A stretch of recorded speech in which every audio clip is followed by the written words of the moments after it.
All right.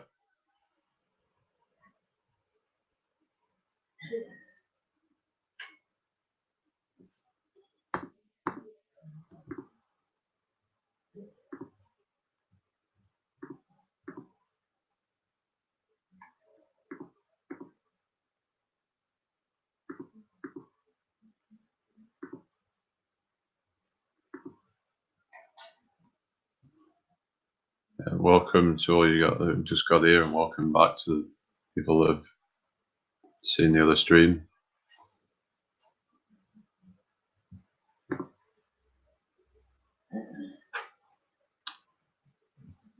I shall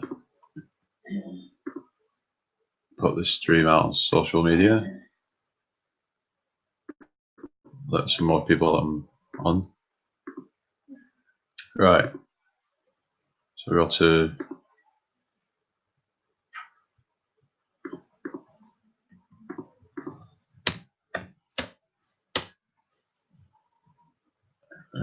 that.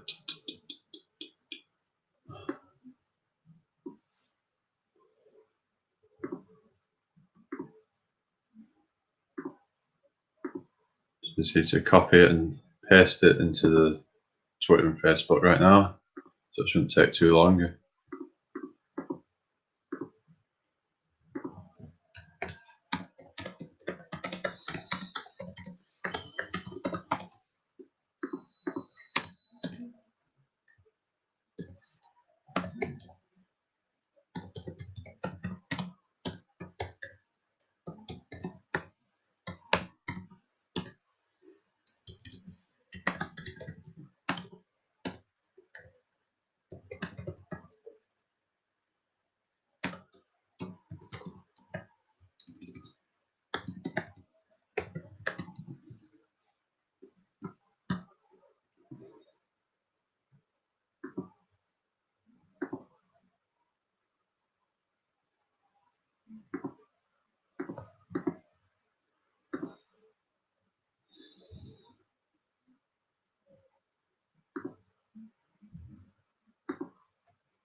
Right, how you doing, Jin? How you doing, Into? How you doing, Aeon?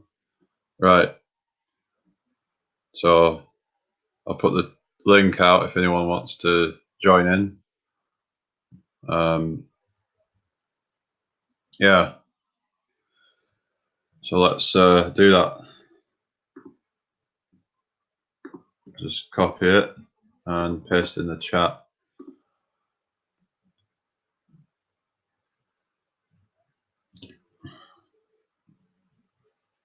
So you can share this stream out if you don't mind.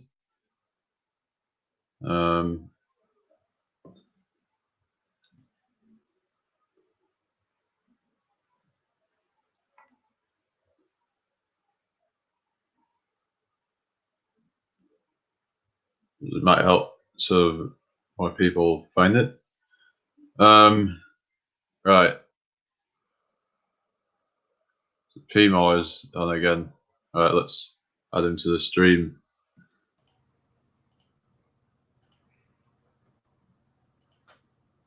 Oh, hey Jamie, how you going? Too bad. Back again. I'd like to support you. I like what you're doing. Because like most of the people that like run these YouTube or whatever conversation hangout things, that a lot of them have like they're huge like narcissists and they're kind of assholes. So it's like it's nice to see someone who doesn't have a huge ego do this, you know. So I appreciate what you're doing.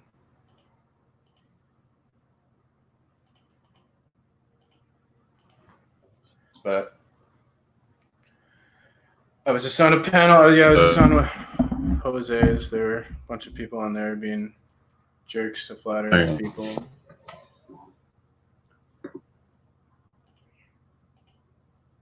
It was pretty funny. Once all the... Oh, shit. Jamie left.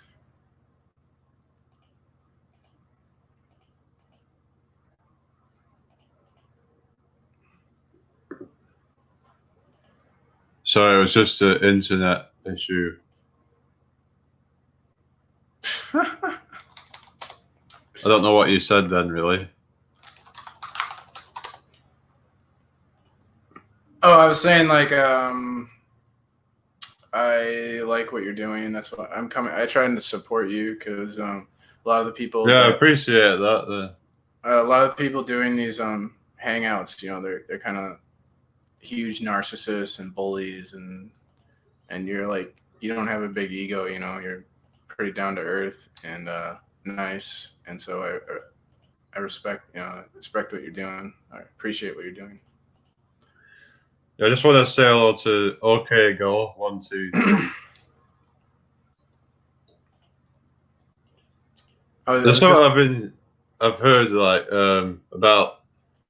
There's no such thing as selflessness, something like that, because whatever you act, like whatever you do,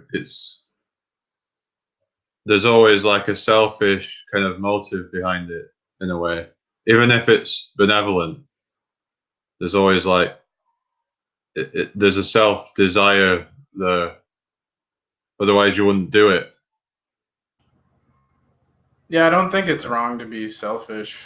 Um, if you think about like the idea that life is one or that we're all connected, so if that's true, then you know, loving yourself or like taking care of yourself is like it's like a good thing, you know. I think I don't know.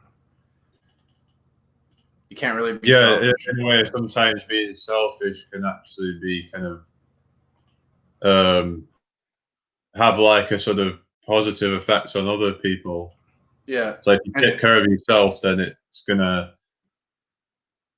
it's kind of like a balance thing, Yeah, right? Because if you're too selfless too, that could be a bad thing, right? Like if you're giving too much, yeah, and because then you're just like opening yourself up to being used then as well. and you're not taking care of yourself, like you're worried about taking care of other people all the time, and then you neglect yourself, and that's you got to take care of yourself, and I think you got to like try and help other people with what you can. I think. Yeah, if everyone was in that kind of mindset, that'd be great. Because if people weren't like relying on other people too much, and then Yep. but at the same time, kind of accepting help when they need it, that'd be great. That's one thing I like about where I live in Minnesota in the United States. They have like really brutal winters here, and I think it's made people kind of be more kind to each other. Like they kind of have to help each other out a little bit to survive because the winters are so brutal. So there's like this mentality like people have helped me and shit without me asking or something. Like if my car gets stuck in the snow, like someone driving by will just stop and like help me out and shit. So stuff like that's really cool. I really like living where I live. But yeah, you're right. You're right. Like if everyone just takes care of themselves, then we don't have to help other people, right? So that's another thing. Yeah, it's about balance, really, isn't it? Yeah. Balance is hard and like moderation. It's hard because I don't know. I got like an addictive personality. You know, if I like get into sugar, I want to eat sugar all the time and stuff. Yeah, it's like But there's this thing like where it becomes a paradox because they say everything in moderation, so like, even moderation, but it's just kind of like well, I've realized though that when I don't have something that I want, then the next time I get it, I'll enjoy it more. Like I love smoking weed, right? And I haven't been able to get any for like 4 days. And instead of like getting all upset and mad about it, which is what I used to do, I just think like, okay, well, me being deprived of it will make me appreciate it more when I have it. It's like if you do something every day, you kind of get used to it and you don't appreciate it. And then when it's gone, you know, like you don't know what you got till it's gone. oh And then yeah, when it's gone, you kind of like your tolerance goes low, and then like so the next time you get it, like you have a better experience for it, and you actually you can enjoy something more by withholding yourself from it, taking a break from it, and then when you go back to it, you can enjoy it more. Because if you do something all the time, no matter what it is, it'll get boring. So, well, apparently there was a test done where like people were put on a low sugar diet, and I think they did it for a month, and then after they'd finished it and they was tried the sugary food again, that it tasted sweeter than before they were put on the test. So they must have because they weren't being overstimulated by it anymore. yep, They kind of that's happened to me. Like I remember drinking soda all the time, and then when I take a break for a month, and then I'd have a soda, I'd be kind of like it would kind of gross me out because it'd be too sweet. I used to eat fast food a lot, and then if I took a break from fast food, when I went back and ate fast food, I was kind of grossed out. I thought it sucked, but when I was eating it all the time, I thought it was good. I don't know, it's weird. Your like body kind of gets used to things. yeah. I just want to say hello to Dave Hinkle and reality creator 666. No, don't believe. I'll just say now. Reality Creator 666, No Don't Believe, and the other one, there's such We Are Dancers in Vibration. They both have 32 letters in the name. It's ridiculous. Or 32 characters in the name. I mean, really long names.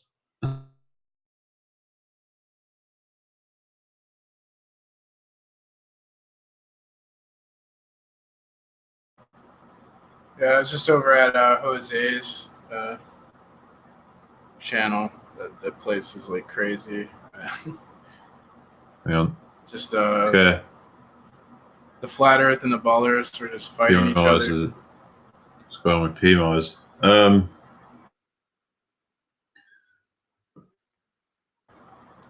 Yeah, it was like as soon as the flat Earth people left, they didn't know what to talk about. So I tried to bring up 9/11 and talk about that, and then talk about propaganda or like how we're all enslaved and stuff. And they tried to debate me about the CIA a little bit, and then I kind of was like destroying them, so they just left. All right. That's the type of people I don't like. It's like they're these grandstander bullies. They go on the panel just to like show off that they're right and someone else is wrong, and it's just really lame.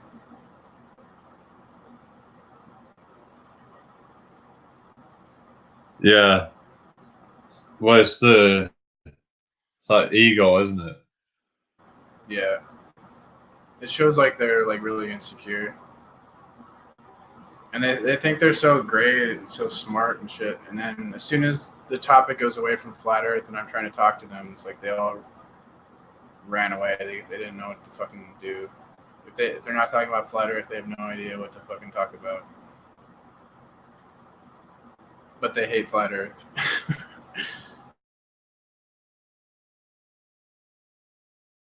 I don't even know why they care so much. Like, not very many people think the Earth is flat. So, like, what the fuck do they care? Why are they like, So chopping up and stuff. oh shit? Yeah.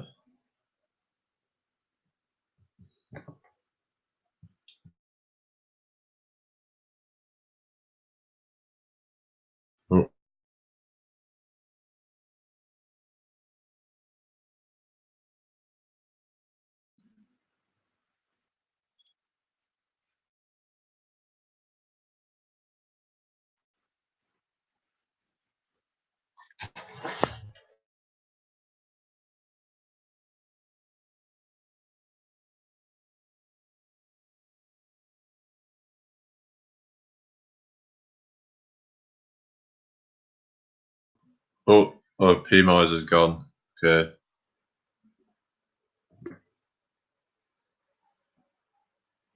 Hang on. I'll put the link out again. There you go. Join in when you feel like it. Anyone?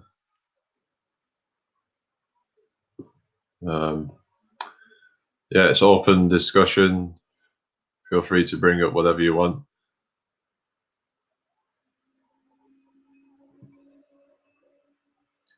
Hopefully it'll come back on in a minute. Hopefully someone will come on.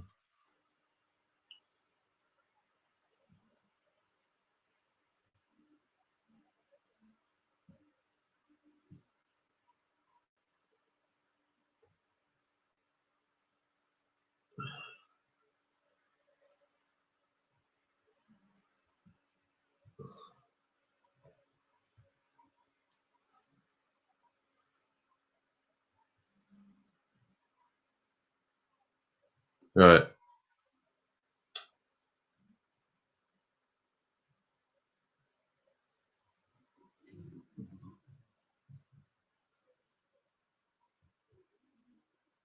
Right. Oh, here we go. Who's this?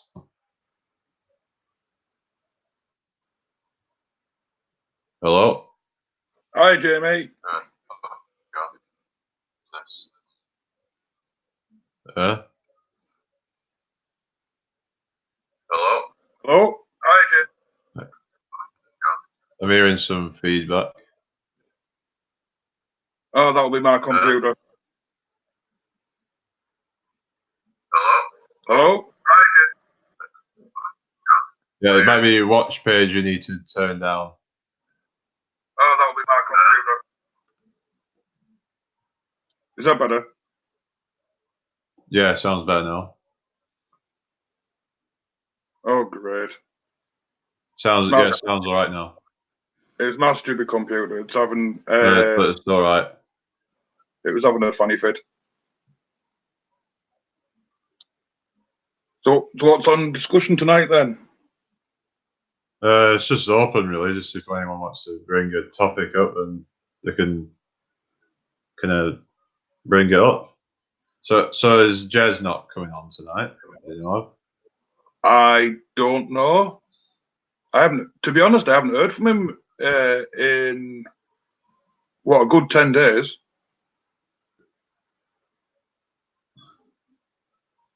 So I have no idea.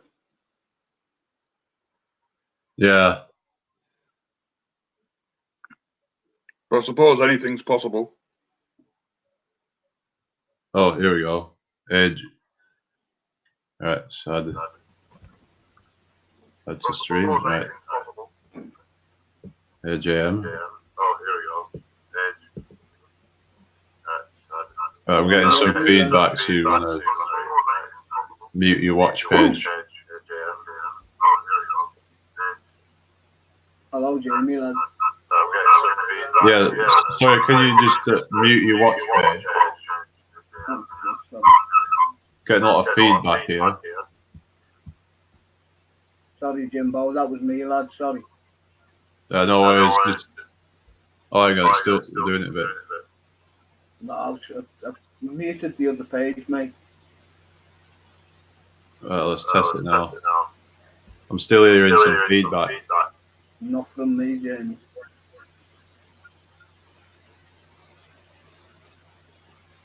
What about you then? Yeah, I can hear. Yeah. I can't hear nothing. It's perfect. Seems to be coming from your end, doesn't it? Mine. Well, no, because I'm listening through headphones.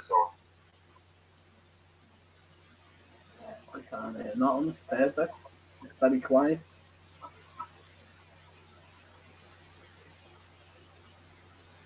Hang on, let me mute. Yeah, I'll mute me mic.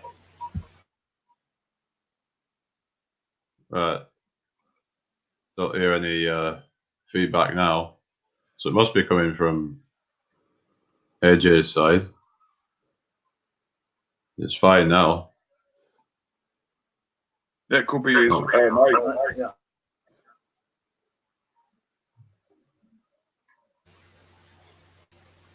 You hear it now, Jimbo? No. No. Oh no! Oh yeah, I still hear it now. I hear it when I'm talking. Could it be my volume's on too loud? Just give that a try.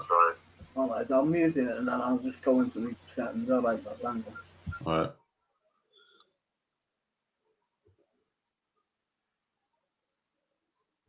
Do you know if Jen's Right. coming in tonight? My mum, I don't think so. I think she's probably just gonna stay in the chat. Because I was watching the last one, but it wasn't live. It was just like the recording. Oh yeah, the what do you call it? Yeah, because after it finishes, it archives, doesn't it? Yeah. Yeah, I must admit I was laughing at quite a lot of what was going on that night. What about? Someone was having a go at someone. I can't remember who it was. Oh, they were having a I go think at what was going on. in the chat. Oh yeah, Jez and Lee and they don't really like him so much because they kind of have problems with the way it is on the live things. So what happened is that it said I should like change the password because it was kind of his channel, so I was like, okay, I'll change the channel. I mean, I'll change the password. Hang on, I'm still hearing echo. Yeah, it's not. I don't think it's from mine. Yeah, do you know it's what it is when when me mute's off, it's giving feedback from your volume, Jamie, coming through my speakers. So I'll just have to, when I want to speak, I'll just unmute myself. All right, go on, crack on. Yeah.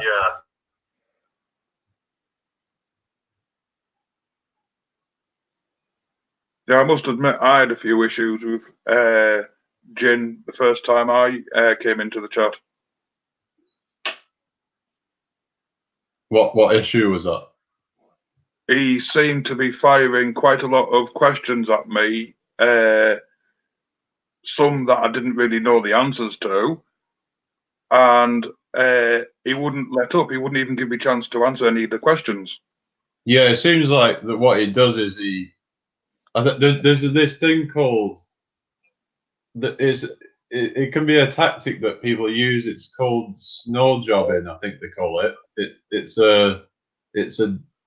like a tactic to try and bombard you with information to try and kind of just stifle you with it, so you don't have chance to come up with answers to it, and it'll be like, oh, got you, kind of thing. It's just try and bombard you with loads of stuff, and you don't have really time to really think about any of it. Just yeah. So yeah, he got dumped off after about 20 minutes. What do you say? He got dumped. Dumped? What do you mean? Like Ejected. booted? Was that when was that when Hitch came on? I'm not totally sure. Because Hitch booted him once. Because they were having like some kind of argument.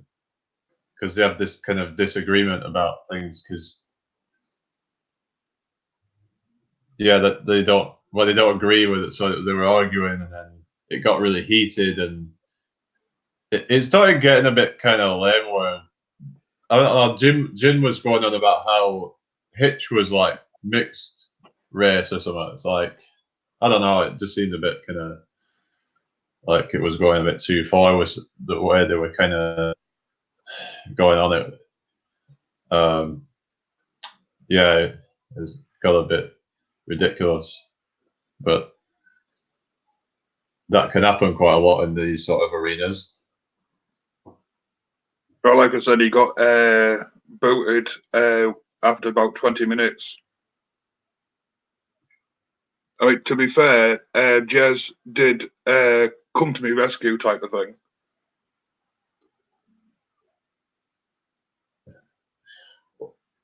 Did he tell you that I met him at Tom Coyner's meet-up barbecue thing? I think no, I think that was before that. Yeah, well,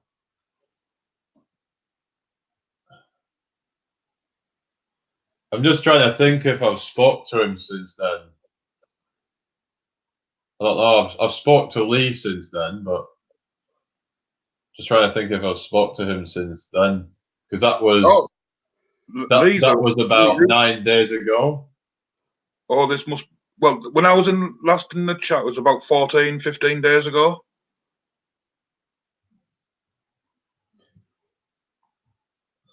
I mean, even Lee told Jin to shut up quite a few times.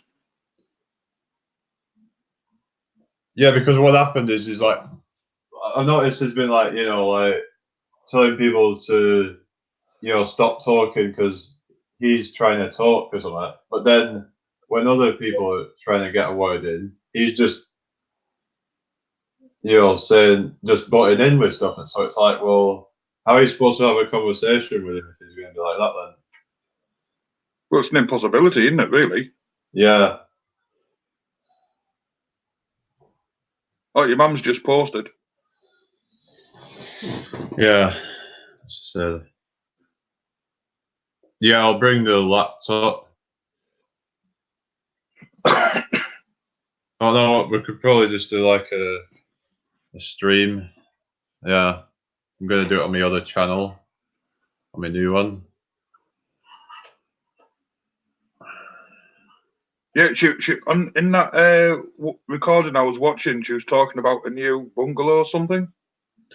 Yeah, she just moved into a new bungalow. It's just like, yeah, because she was in a house but she separated from her ex-husband. So yeah, so she was been looking for a new place, and yeah, so Yeah, she's settled in in the new place now.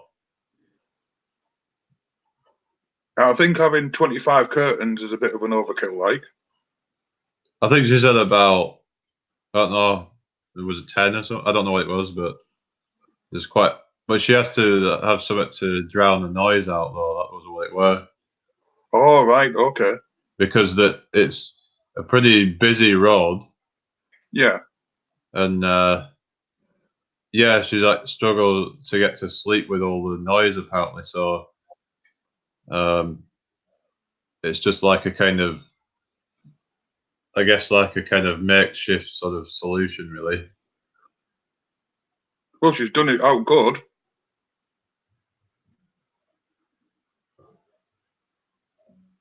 As long as she's kind of happy, that's all that matters. Oh yeah, of course it is. I mean, you make your home how you want it, don't you? Yeah, that's it. And at the end of the day, it isn't to please everyone else; it's to please you because you're living there. Yeah.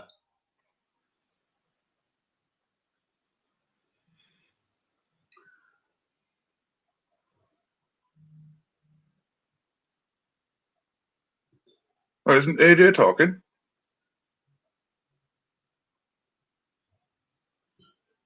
Yeah, no, lads. I was just listening to you. I was listening to you, but I'm looking at something else at the same time. So Oh, okay.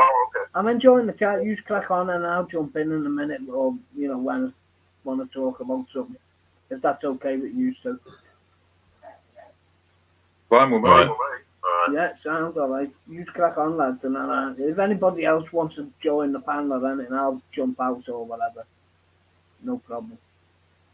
But I'm just in the middle of doing something. I'm still listening to you, lads. Okay. I was going to say, we have to have someone from the northwest. Sorry, say again. We have to have someone from the northwest. Yeah. Well, yeah, I'm from the pool. You must know by my accent anyway, so you just crack on anyway, lads. I'm technically in the northwest as well. That's right, you lads. Yeah, you still, what northwest you'd say, as far as was Lancaster and down a little bit down past Manchester, a bit south of Manchester.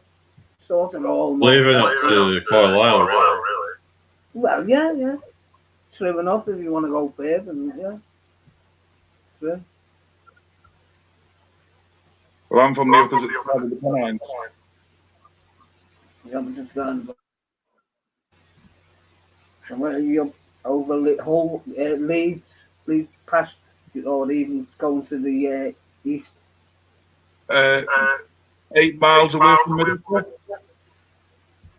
8 miles away from where, sorry? Middlesbrough. Oh, right, yeah, so you're in the Midlands, aren't you? Really? No. Oh, no, sorry, no, what am you're up by Newcastle, Derby, Yeah. Sunderland, further down, that's right, come on about. Yeah. What do you think of this hurricane, guys?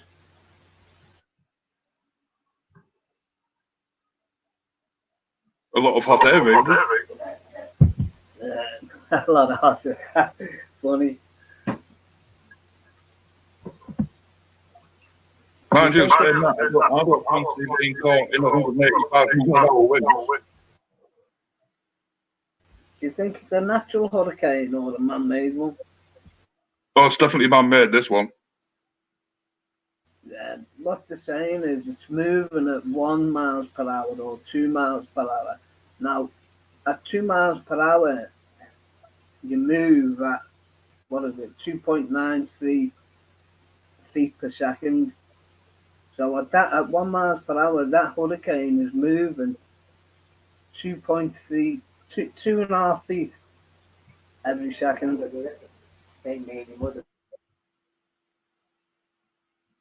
It just seems a bit strange that over the last 50 years, the top 10 most powerful hurricanes, out of the top 10, 6 have happened in the last 3 years.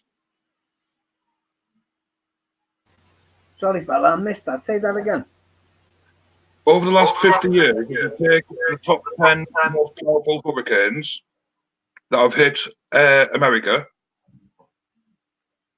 out of that top 10, 6 of the most powerful hurricanes have happened in the last 3 years. Yeah, that's about right. Yeah, yeah, definitely. So there's something somewhere that's not right. Yeah, well, I think we're in the season of not right, to be honest.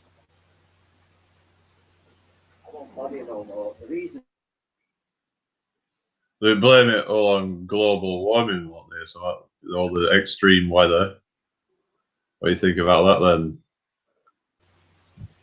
It is extreme weather, JB, but is it natural extreme weather? You know, that's what plays. That's the question, isn't it? Yeah. You know, everybody goes on YouTube and everybody learns and take what they want and bin bag the rest. But in my eyes, you know, you see a lot on the news, and we all know how the news works. You know, you either believe them or you don't. You know, some little stories are true, but the big major ones, you know what's going on. But, you know, where do you draw the line with yourself of knowing what's real and what's not real? And that's what I think. You know, in this day and age now, everything's up for grabs, isn't it? Yeah. But something must be causing these extra strong hurricanes. Oh yeah, I agree. You know, is it the military? Is it DARPA? Is it the microwaving the shit out of it to stall it? You know, it's like on 9/11. There was a hurricane on 9/11 when that happened, and you very rarely hear anything about it because they fucking controlled and kept it off coming into New York. When you say it, we say it into it, and there was a hurricane on the morning when 9/11 happened, and it was just held out on the coast, you know, maybe 50 miles away or whatever, maybe a bit much further. But you never heard, you know, on the odd you know, if you really dig deep, you'll find, you know, about the hurricane on that day, and you can go into the weather reports and all this, that, and the other. But you've got to really search for it, because it's, you know, they hide facts like that. I'll tell you what, I've seen a lot of facts being hidden lately.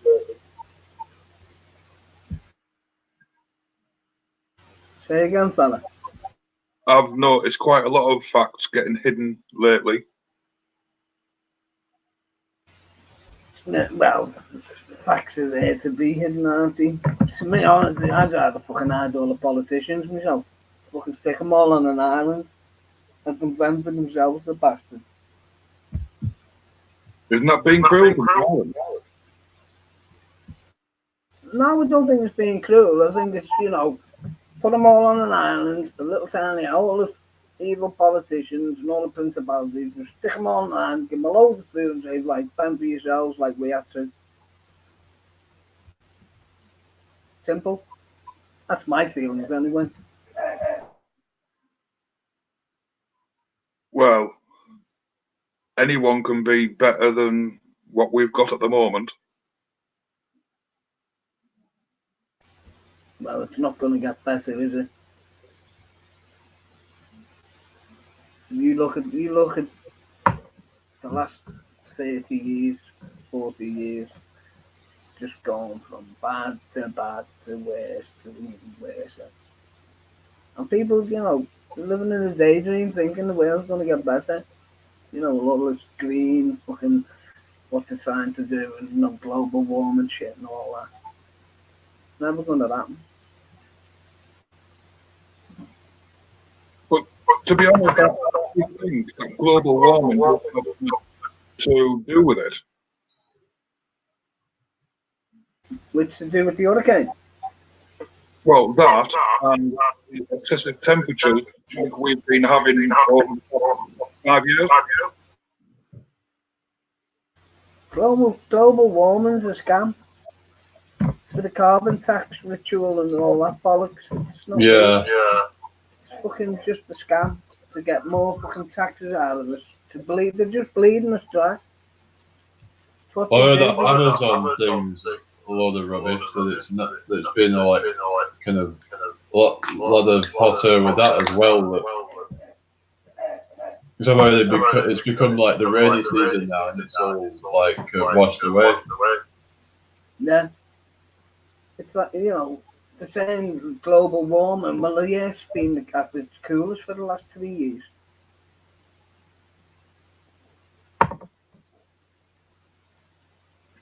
Hello, Eton Atom. Or Eon Atom. Hello, lad. Yeah, I'm still here. Just join.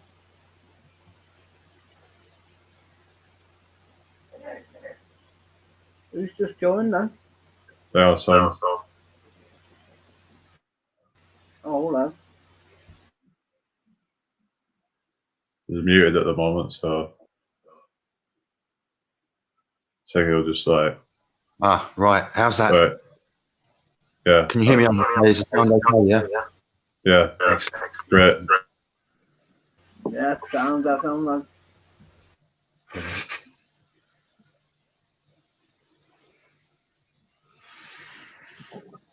So those hurricanes only seem to happen in one place, don't, or like down that's like they call it Hurricane Alley or something, yeah?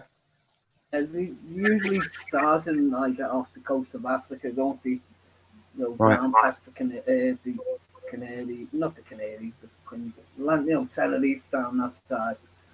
Right. You know, well, usually it's down at the Cape, in it. Normally they kick off there and, you know, up the fucking African coast, and then they swing over the Atlantic. Well, there's something strange going on with these hurricanes in the last decade or more. You know what I mean? Because I'm 53. I can remember, you know, I can't hardly remember, to be honest, when there was, you know, obviously there's been hurricanes always, you know, every season.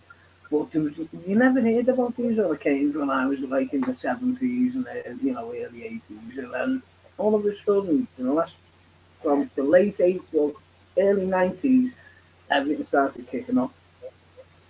So, is it fair to say that it's very much a sort of media phenomenon?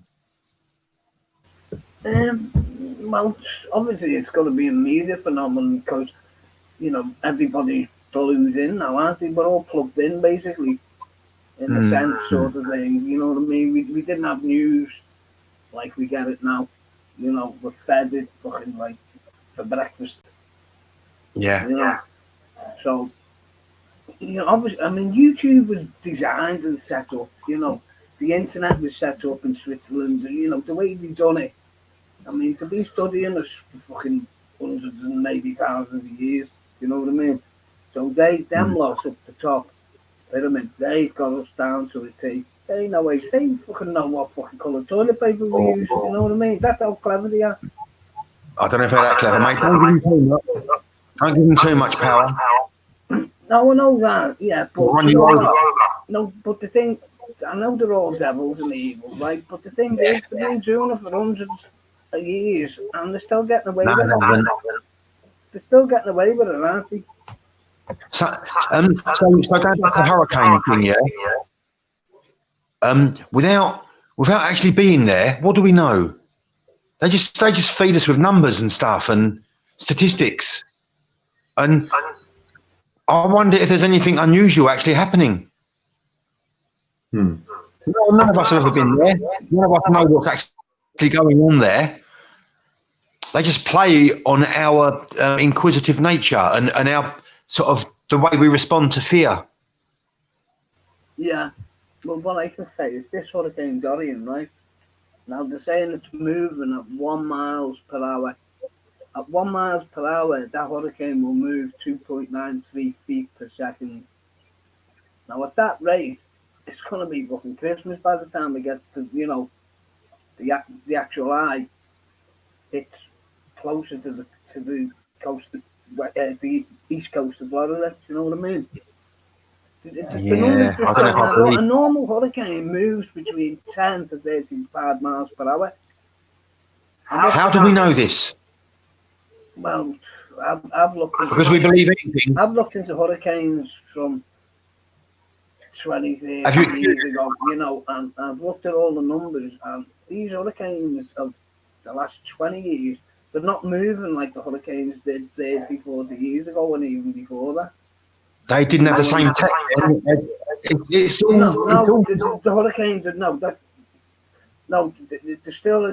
can still work out the numbers, how fast it moves. It doesn't take rocket science, to move. They still had the same technology back 40 years ago. What is this satellite? No, it's just you can obviously they've got hurricane hunters. They've got gadgets from ships or whatever, and in the airplanes. You know what I mean. You can you can't run airplanes over hurricanes.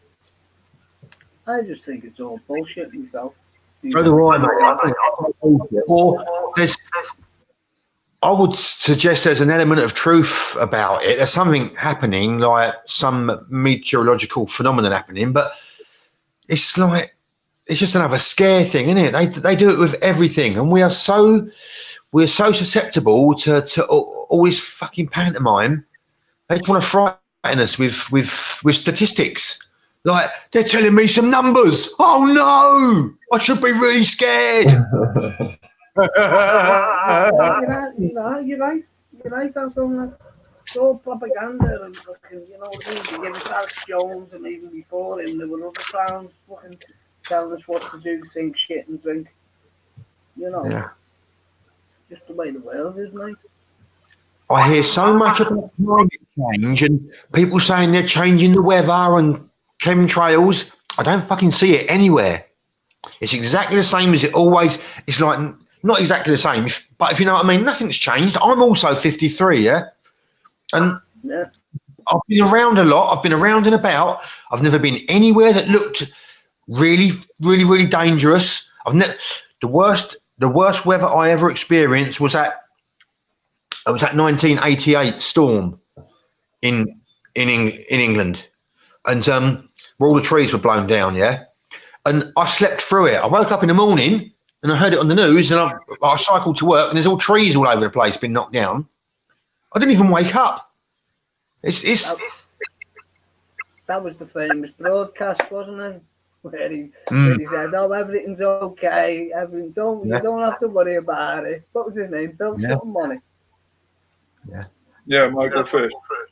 Michael Fish, that was it. He got it wrong that night, didn't he? He said, somebody mentioned there's going to be a storm, and he said, "Oh, nothing to worry about." The next day, there was fucking mayhem. It was funny. It was fucking tragic. Hilarious. Yeah, he didn't recover after that. I think as much as possible, they're just playing with us. It's like a psychological warfare all the time. Fear stuff, fear-based. It's everything.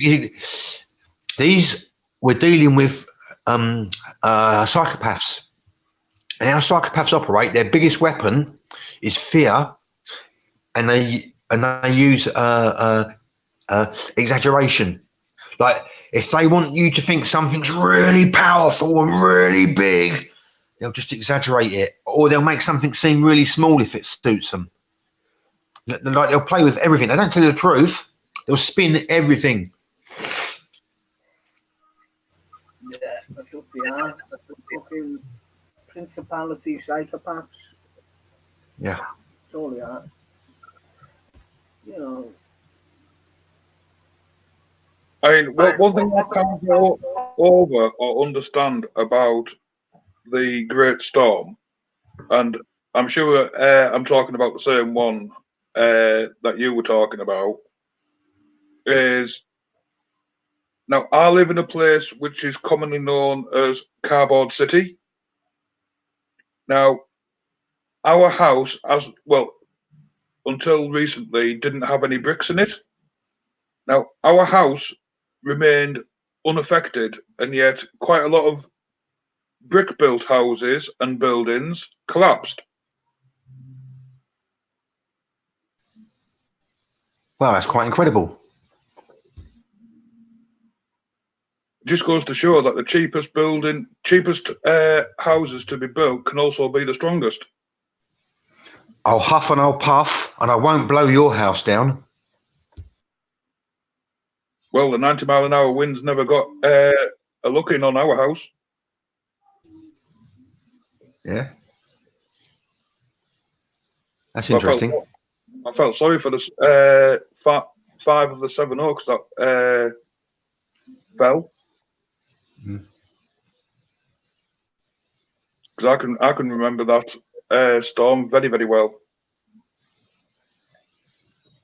Was it also overnight where you were? Like you woke up in the morning to the mess that had been left? Was it that sort of situation? No, it actually started around 5 o'clock in the afternoon. Like the wind started like getting up. It wasn't like really, really powerful. And then, yes, it did start getting a lot stronger as night drew on and what have you. And then I was kept awake for, less than 2 hours, I would say. And then next thing I knew, my mother got me up ready for school. And I seen all the news coverage and all hell had broken loose. And I've missed it. So, 30 years ago, yeah? And it shows you either they were fucking us about or they don't know as much as they would like us to think they know about what's going on with the weather. And of course, they call it weather because they don't know whether it will or whether it won't. But the weather certainly did. Did that night, yeah. I mean, so how can you explain the 38.7 degree temperature that Cambridge had about 10 days ago? I wasn't in Cambridge, mate, and I don't believe them. I'm not that gullible. Like really, I've learned so much about how much they lie and cheat and manipulate that I'd be really surprised if it was that hot. They But I'm probably not- did, but they've probably had that temperature before at some point. I mean, I'm not saying it didn't happen. 38 degrees at 38.7, well, it's quite hot, but it isn't as hot as it could be, though. No, it's hot, Jamie. That's hot. I've been in some really hot places. That's pretty hot. 38, like quite hot, like Yeah, sort of low down sort of heat. about 106 Fahrenheit. Well, it got 33 here, so it was hot here, but it was like, it wasn't that hot. Did you measure it, Jamie? Did you measure it? They actually said it was even hotter than that on the thermometer, but Right. yeah, because I mean, maybe all the temperatures are all wrong. Like what they tell us on the thing, it might even be hotter than what they tell you. I'm sure they lie. I'm sure they lie deliberately. I'm sure they do. They lie about everything else, don't they? Can we all agree that they will lie about everything? Like, can we agree? Like the media, they will lie about everything. Yeah. Oh, the mainstream Fake. media. If there's an agenda to it, they will do. I think they won't tell us the truth. I think they will. Everything that comes on there is because they're psychopaths. They're psychopaths all in that mob, and they will lie about everything because that's how they operate. Because then only they know the truth then, and that's how they like it. And so I don't give them any credence at all. I kind of think my instinct says they're lying to me, and so I come from that sort of skeptic, cynical sort of foundation, and don't take anything for granted. And I would suggest that's the safest place for us to be these days. Otherwise, we're going to be led a merry dance. The more this media is imposed on our everyday life, and we give it more and more power, we need to be much more critical. Like we talk about critical thinking, and we're not critical. It's really important now, I think, these days, and that it kind of gets influenced onto the younger minds as well. It's really important. Well, Because mainstream media have always been like that, haven't they?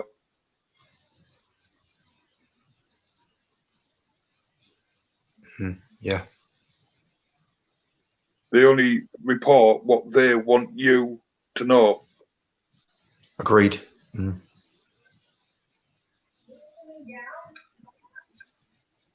they're getting better and better at it. Well, I wish some of the newscasters did get better and better at lying, because it's painfully obvious when they are. Yeah. Because they don't tend to look at the teleprompter.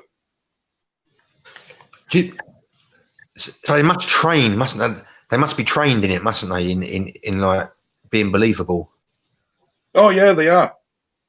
And all their gestures, they're taught how to make like hand gestures and facial gestures and body language, colours that they wear, scenery, everything is placed.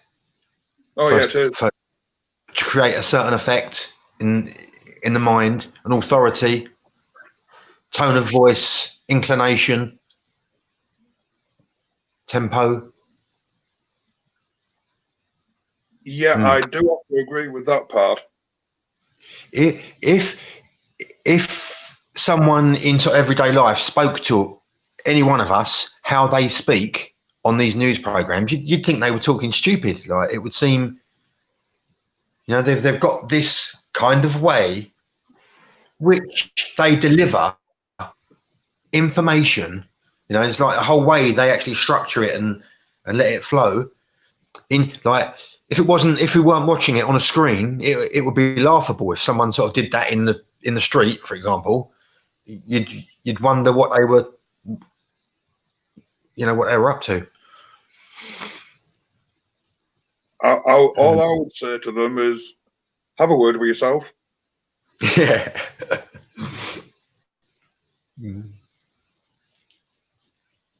Mind you saying that, I can get more sense out of a brick wall than watch mainstream media. Yeah. Yes. But I think it's fair to say the majority take it as granted still. Yeah, they do, because quite a lot of people still believe in what the likes of the BBC say. Mm. Yeah. I mean, Back again, lads. What's this about Boris Johnson today in the news or something? I missed it. Anybody hear about it? No, because I don't pay attention to that stuff. No, because I don't pay attention to that stuff. Oh, right, exactly. The same here. That's why I'm asking. It's just that my son come down earlier and he was saying that you heard about Boris Johnson or something. Talking about Brexit or something. I went, oh, can't be bothered with all that bollocks, mate. He got a cob on, mate, but that's so. yeah, all he was waffling on about was the fact that they've spent all this money, or the pledge to put all this money into extra services if all of his MPs don't vote against him. Oh, right, is that what it was about then, yeah? Yeah, Probably just another distraction. he's very, very worried. I don't feel. Can you remember Boris Johnson on Have I Got News for You? Oh yes. He was funny on that though, wasn't he? Yeah, because not many people took him seriously. Mind you, saying that the whole world don't take him seriously now, though, do they? Do you know what? Do you know, like, we all know Trump was engineered, but all presidents are selected, not elected. You should know that. But what I'm saying is, it's like the way Trump was foreseen to be the president, it's as if Boris Johnson was as well. It's so funny. It just cracks me up.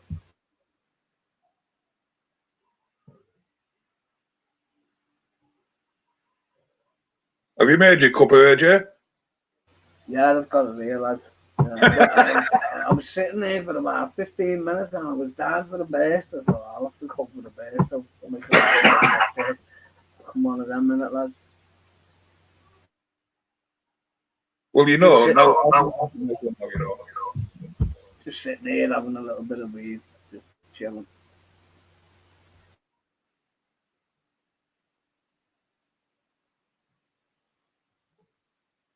Yeah, Boris is very, very worried now. What do you think about this Tommy Robinson stuff that's going on in the press and and on the news? What's your side? How do you copy all what's going on about it? Oh, it's politically motivated.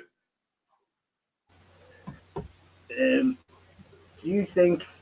I've got nothing against Tommy Robinson at all, but what I have got against him is the way he's just advertised that he is something to do with Israel and the Mossad. Yeah, Zion.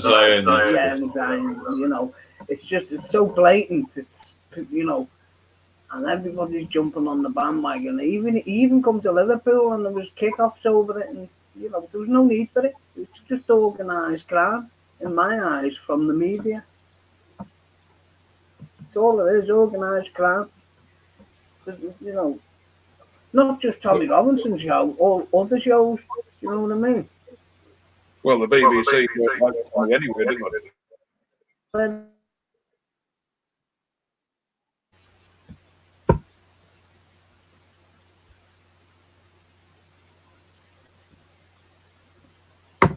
Did you watch that Panorama? Sorry, say again. Sorry, fella. Did you watch that Panorama? Yeah.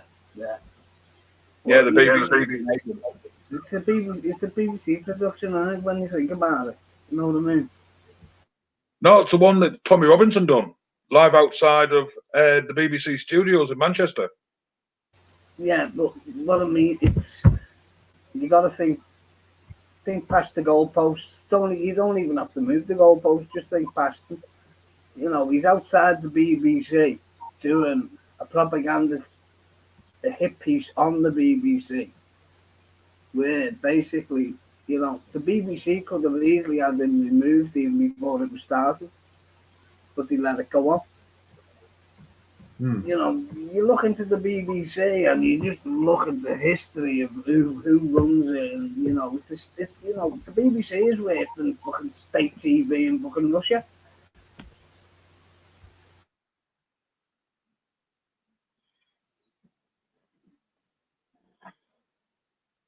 They just do it more subtle. Yeah, subtle as a sledgehammer. Well, it's the fucking sledgehammer's fallen now. They got away with it for 30, 40, 50 years, and people are waking up to the fucking British Bollocks Corporation.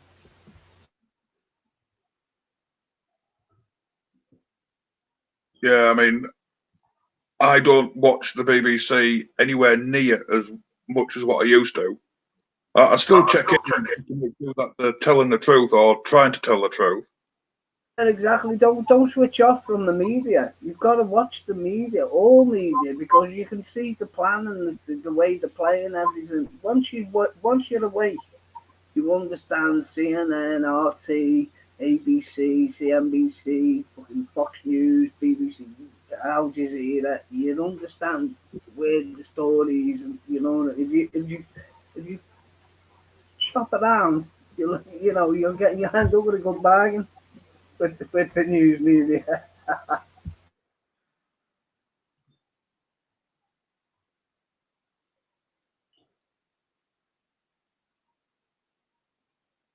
I prefer to watch TV from other countries. It's much more entertaining. When you say TV from other countries, what do you mean? Do you mean news reports from other countries, or just shite that they're putting out? Yeah, basically shite that they put out. Oh, geez. Do you watch Netflix? No, I've got what's called Live Net TV. All right, yeah. That's just an app, innit? Yeah, and to be honest, there's a lot more better content on there than what there is off our TV channels. All right. JB, where's Lee tonight? I want to have a chat with him. Like spoke to him for a bit actually. Well, All right. a few days. I wanted to have a little word with him about Arsenal the other day. I wanted to give him a little bit of banter.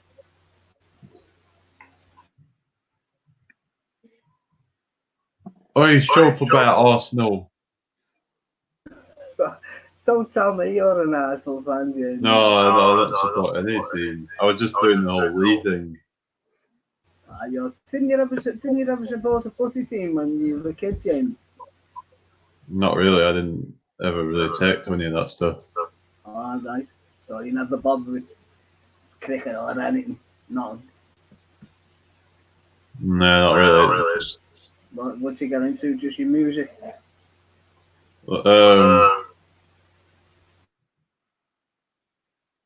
I was into collecting toy cars.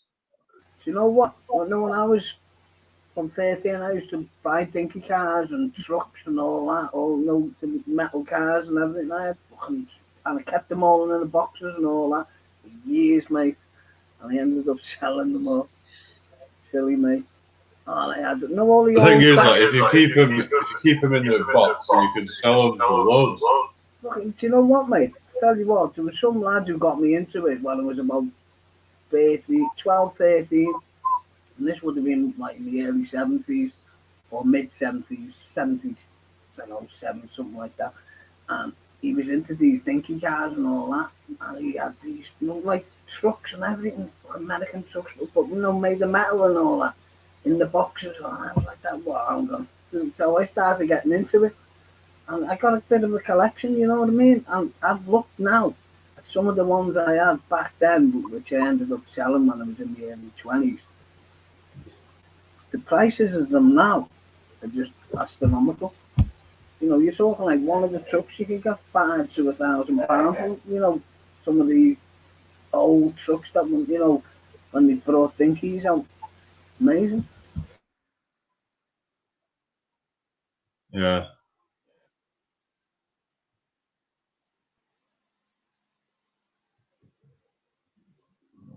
Where's Jen tonight? This is a chat.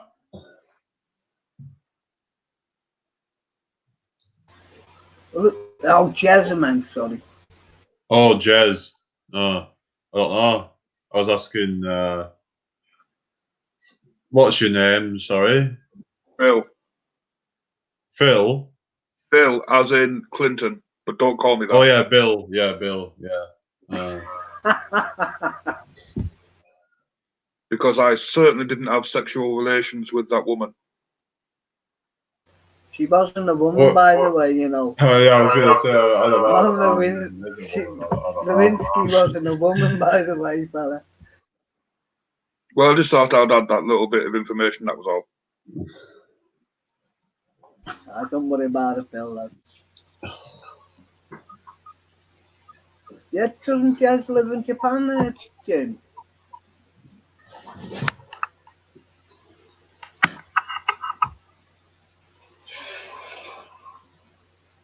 So, doesn't Jez live in Japan? is in Grimsby. Well, who's the one on your chat who lives in Japan? Jin. Jin, that's it. He's the teacher, isn't he? The English teacher. Yeah, that's right. Yeah.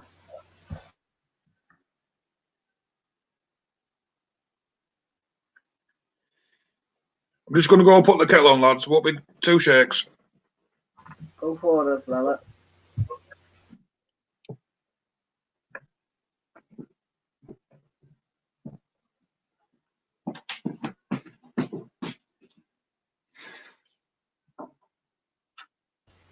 What you been up to, JB, lately, lad?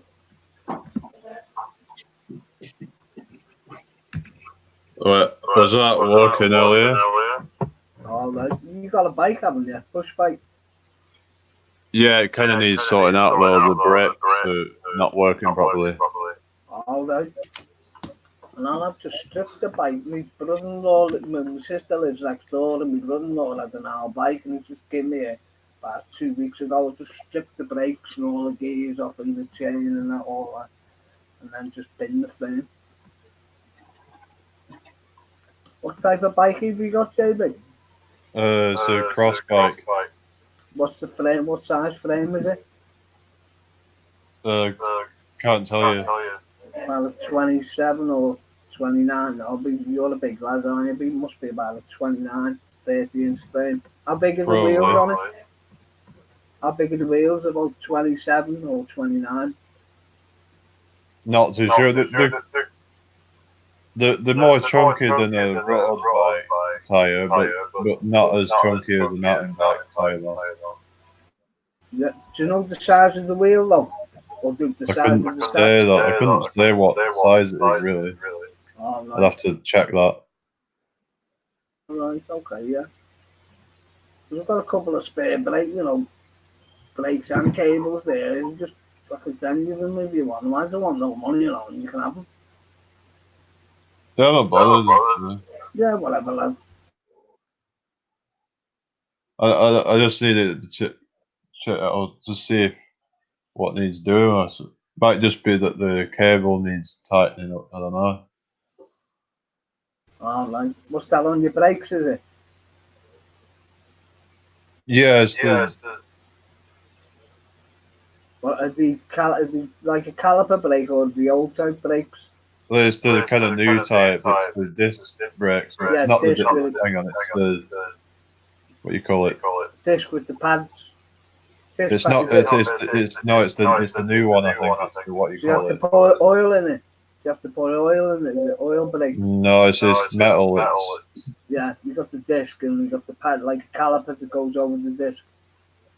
It's basically it's the new version. I don't know. It's not like the old one where you've got like a disc. All right. I don't know what you call it really. I'm just kind of. Yeah. I don't know. Sometimes you can undo the nut, can't you, and just pull the wire down a little bit and then tighten it again.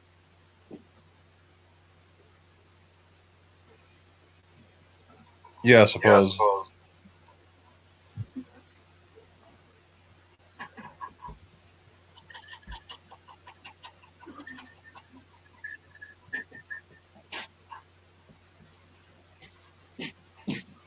You still there, that's all?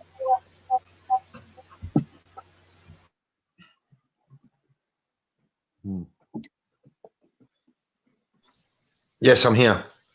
All right, lad. Yeah, I'm listening. Whereabouts are you from, that's all? I'm pretty much as far south as you can get. I'm on the south coast near Chichester, All right. sort of close to Southampton, Portsmouth.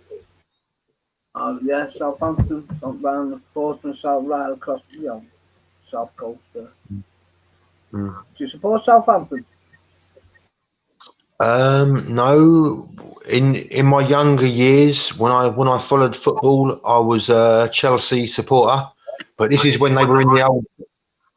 This is when they were in the old second division, All right, yeah. and I kind of looked years ago. All right, so you don't bother with football now, mate. No, I think it's really daft. Don't get me wrong. I used to be so passionate with it. I followed Chelsea all over the place. Like I've been to Middlesbrough and Newcastle and Liverpool, and I've been all over England and into Europe and that, following England, and I was right into it. But I don't know. It changed. Like when Chelsea was sold to Abramovich, like I was out of it before that. But it just all got ridiculous for me, and I kind of lost interest in the game. Yeah, I know what you're saying. It's the money and the ridiculousness of the amounts of money these players are getting. Some of them are getting $500,000 without, okay, 250,000, maybe 300,000, then you got all the sponsorship deals you get. So you're talking about, top players are on like $500,000 a week. It's ridiculous. Yeah. So I guess you're either Liverpool or Everton supporter, and I guess that you were watching football back in the sort of 80s and that and before, and like back in them days when there was this sort of mediaized hooligan problem, yeah, and everyone was anti-football. Everybody was. If you were a football supporter, you were like filth, sort of thing. Like it was a disgusting thing. Like football's horrible, and then 20 years later, they kind of turn it all round, and people who've never been to a football game, want to start supporting a football club. Exactly. I know exactly where you're coming from, mate.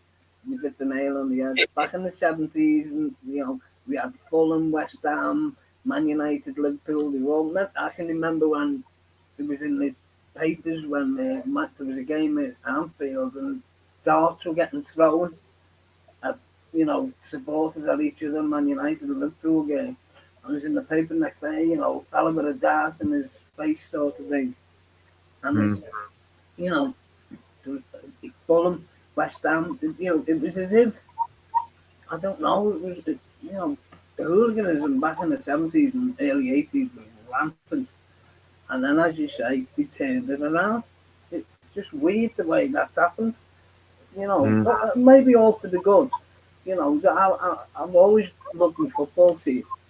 But now it's just getting, with the shines being taken off it over the money issues and, the way they're shoving it in your face. I mean, I used to love football because it was a good, rough and let down, it was a hard game and I enjoyed it. But now it's just getting fucking ridiculous. I learned that what I loved about football was playing football at school with my friends and in the park with my friends, and all that idea of like jumpers for goalposts and like you could change players from either side, like Russian scramble and all this sort of stuff, like, and Yeah, that I love that. yeah, that's And it. Jumping for goalposts. I mean, you go to park. I mean, we used to put. Do you know what? When I was a kid in my street, there'd be like 20, 30 kids, or well, not 30, about 15 of us playing, or 10 to 15 of us in the whole long street playing footy, kicking the ball, having a match, and this is in the street. You don't see that now. Yeah. You just don't see. You don't even see kids on the streets now, even in the summertime when they're off. When we were off school in the 70s, and I left school in '82, but from the late 70s to when I left school, summertime everybody was in the streets playing footy, or the girls were running around, or everyone was on bikes, and you just don't see it now. they're all indoors watching it on telly now. They've made it a meteorised thing rather than this thing that we love to play. So if they've got our kids, they've hijacked all our children and put them in the bedrooms with fucking gadgets. Yeah. Yeah,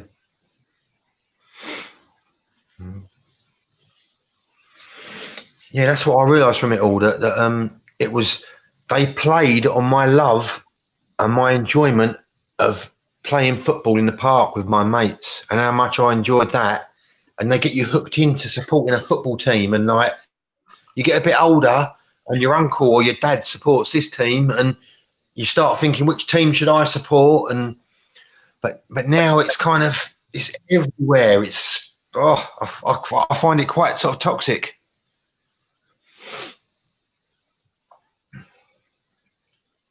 Yeah, the world's going to. They put it in your face so much that you don't even want to bother playing it. They spoil it for me. Well, I would enjoy playing with my grandson and that sort of thing, like to all the youngsters, but no interest in it at all. Like, I don't even anymore. That stuff they play on the telly, massive modern stadiums, that ain't football to me. That's like some pantomime drama thing. Yeah, it's like the Colosseum thing or something. Well, it is. You're right, Jamie. It is. It's that's the way they engineer. It's just Rome, basically Rome, and as you said, Yeah, like R-A-M. Yeah, exactly. Don't get me wrong, it breaks my heart, no about football. As you were saying earlier, I thought, you were into it when you were a kid, and I used to love playing football, at school, and even after when we late teens, I played for the local pub. I was in the pub team until about 22, and then I don't know, I just left football. And don't get me wrong, it's, as you're saying, it's football's gone tits up now. it's become something else. It really has become something else. And they're all celebrities, aren't they? They're not. I mean, that was happening when I was following football. They were. It was that period where it was just changing over into them sort of becoming celebrity-ish, and like I don't know, like £5,000 a week, I think would have been a lot of money back then. But yeah. What gets me though with this football, like years ago, you'd have the odd mascot that come on the pitch, and now they're getting 12 kids now to fucking, old nans, and I mean, you can. Do you know a soccer ball? The old soccer balls, they've been changed now. They're in longer strips, but some of them are still using them this season. There's 33 patches on the sock that makes a soccer ball up, right. Right? And the patches, the way they're made out, made out in the same shape as adrenochrome chemical. The chemical, the chemical symbol for adrenochrome. No, I don't know what it is, but I know I've heard of adrenochrome. Well, it's just look a bit. I don't want to go into it and talk about adrenochrome. just look up the name and just research yourself. But the actual chemical symbol of the adrenochrome is actually the same shape and the patches that soccer balls are made up of. Now, if you look and research, what was that cartoon series? Well, not series, but the films. Monsters Inc. If you look at Monsters Inc. and you can understand where the scaring the kid, the monsters in the film are scaring the kids, but you'll always see a soccer ball in the shot under the bed or somewhere in the picture where the monsters are screaming the kids. And that is how you get adrenochrome. Just look. No, I don't want to go. I know what it is. Yeah. Makes me think about this. There's a few like connections being made here in what me and Jamie were talking about last night, and our short conversation that we've been having this evening. And I will reiterate. I mentioned. So if you do a search, there's a rental in size, and it is above the entrance door of Broadcasting House in London, BBC Broadcasting House, the original, I believe, the original place where the BBC was first sort of instituted. And this sculpture is of there's a man in some kind of sort of gowny thing, and in front of him, so he's standing up. This is monumental in scale. He's standing up, and in front of him is a naked boy with his arms up in the air, like in a surrender, like I surrender. You know, you put your hands up in the air, and this man standing behind him is holding his wrists. Yeah, he's a pedophile.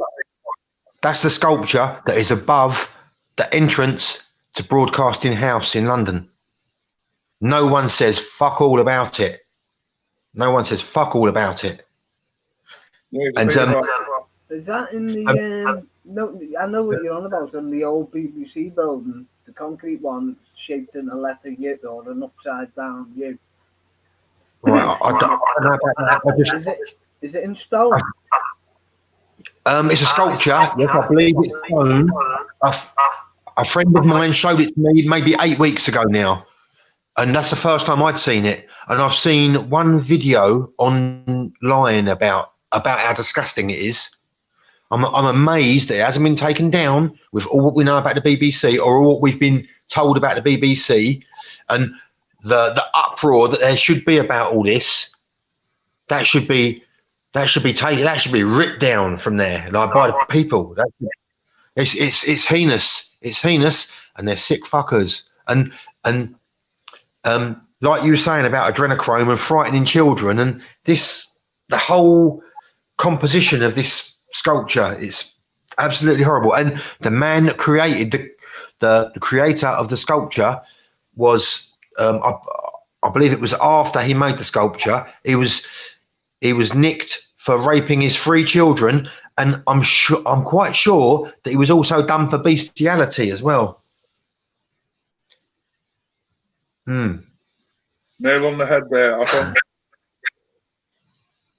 Pardon? You hit the nail on the head. Yeah, they're sick. Yeah.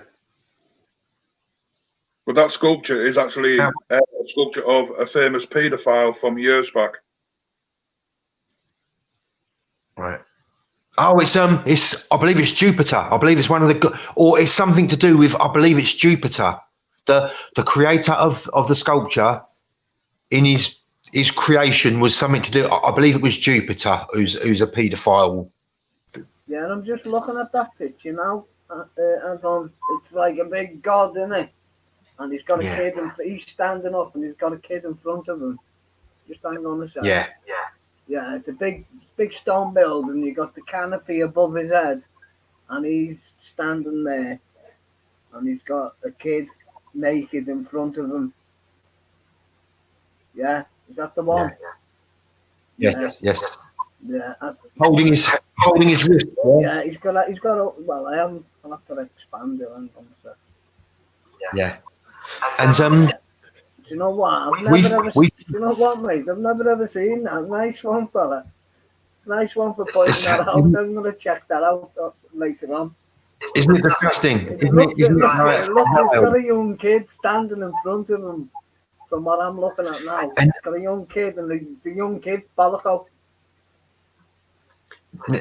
Now this word we use, kid, like we've been so manipulated, we even call our infants, we call them kids, like goats. We call them a goat.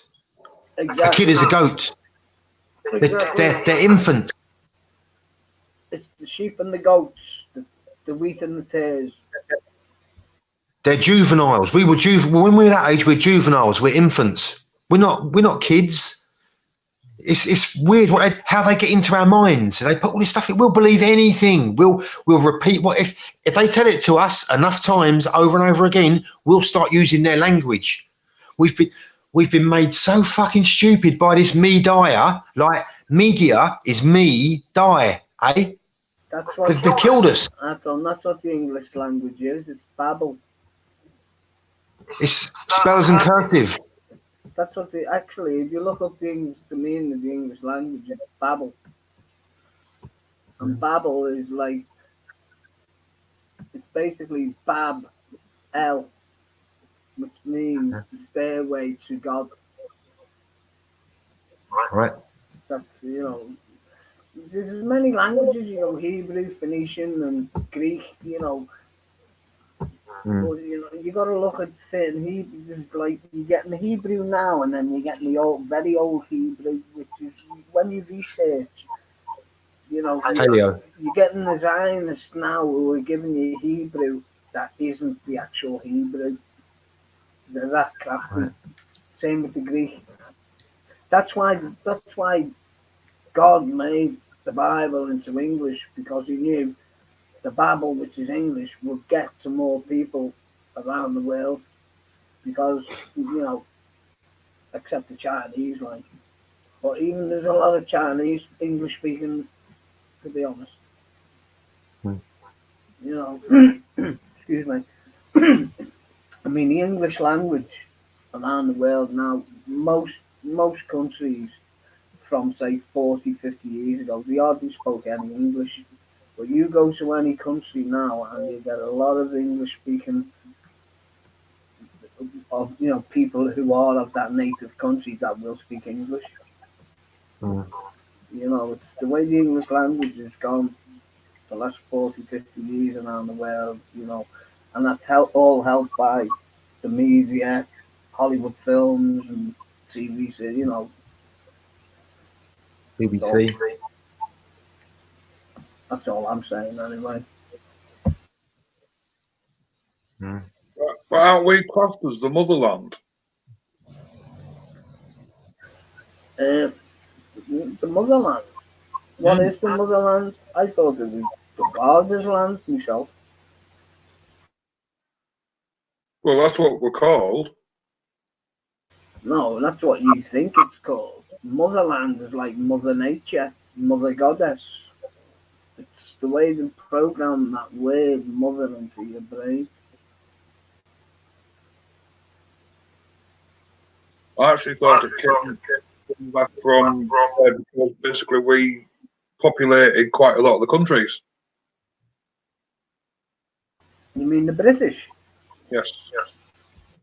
No. The British were populated by the Jews, the original Jews. No, I mean we populated Australia. If you look back in history, a lot of the monarchs were of black nobility. That goes for Scotland, it goes for England, it goes for a lot of places. Everything was black nobility. That's why you've got the black nobility, but you hide it. It's like in the Vatican, you got the black Pope. It's the black nobility. People haven't got a clue that the pharaohs never ever went away. They're still here. They still rule in the classes. You know, it's never changed since fucking days of old.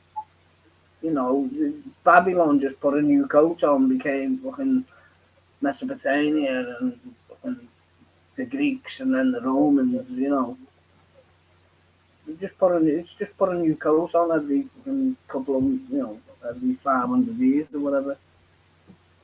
Still the same system of days of old. Nothing's changed. The Goyim is still Goyim, and the elites are still the elites, and it'll always be until the day till fucking the big fella comes back.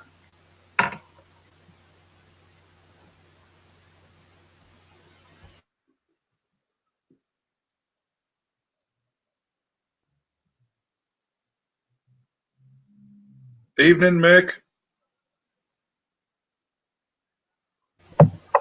Evening.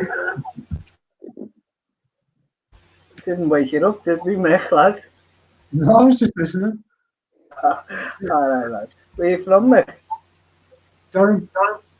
Yeah. Durham was that? Durham, just outside Newcastle, about 20 miles away. All right. Oh, nice one, lad. You're a Newcastle or Sunderland supporter? I'm not into football. That's right, lad.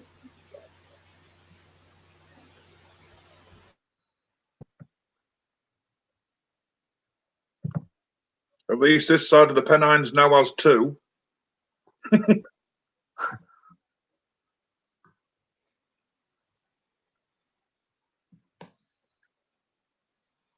It's like, why does people get so into watching sport rather than playing it? Like, you know what I mean? Yeah, we were just talking about that, weren't we? Yeah, that's why I'm commenting on it. It's because, like, that's what spoils it, isn't it? Spectators paying all this money and then it corrupts the game. It's like football, when it was played, and it was for the footballers weren't getting money and boxers weren't getting money. They wanted to win the fight. As soon as money comes along, there's people taking dives, football's getting fiddled. You don't know what you're watching is real or not. You right, Yeah, Mick? because there's been like with the World Cup that have been proven to have been fixed or something. And that. But it's like, how do you know how much other stuff has been fixed? And like, it's like could be loads of it being fixed for all we know. You're right, yeah. Boxing, football. You could say. Well, yeah, You're right, yeah. sports, All of them, mate. All sports, especially baseball and NFL. That's fixed to death. That's expensive.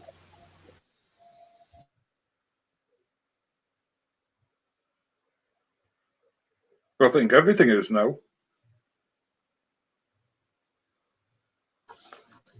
Bent as arseholes, the whole lot of it. Mm. They're What always about welcome. How are you doing? what about magnets in footballs and like some kind of thing around the goal? Mm.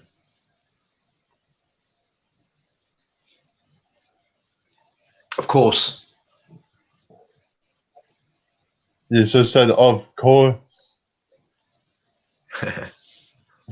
Of course. Good one, Jamie.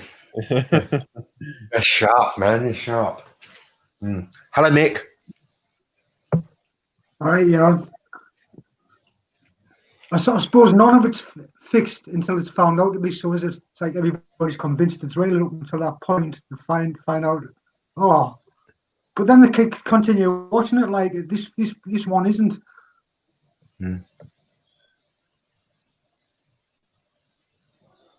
Mm. I must admit, the only sport I watch is like the winter sports. I don't watch any football or anything like that.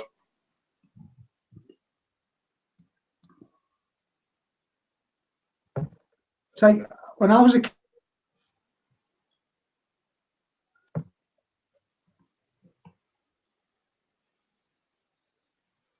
Huh?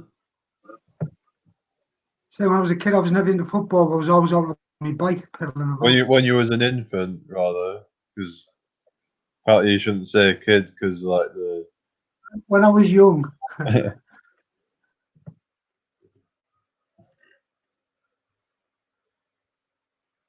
All right.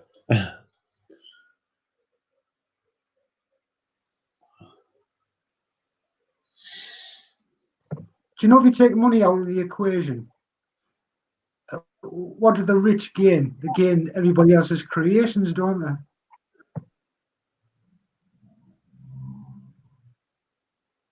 Hmm. I think if you took all the money out, all sport would die. Well, didn't it exist before? But there would be people just playing it, not people watching it. It's ever since all these multimillionaires got involved.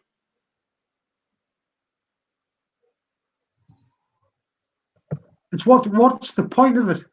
Like, then it can't be taken seriously when they know what the outcome's going to be. So what's the point of it? Do you know what I mean?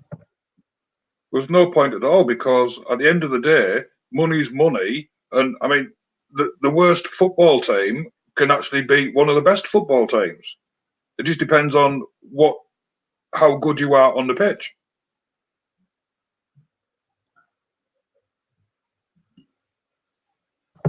So is football different in the way that it doesn't matter about sponsors? Or could you still become like the champions if you didn't have any sponsors? If you just played every game and won it? Yeah, I suppose anything's possible, isn't it? If you put your mind to it. Seems money dominated though, doesn't it? Everything's money led all the time. Well, like I said, it is now because of all the multimillionaires that are buying up all the clubs and what have you. It's a Well, cash do you know early on you only supported your local team because they were local lads and things like that? Now Yeah. everybody supports their team, and it's people from all over the world. Like, it's not even, nobody's even from the place that the team's playing in, if you know what I mean. Yeah, I was having a word with the taxi driver the other day exactly about that topic.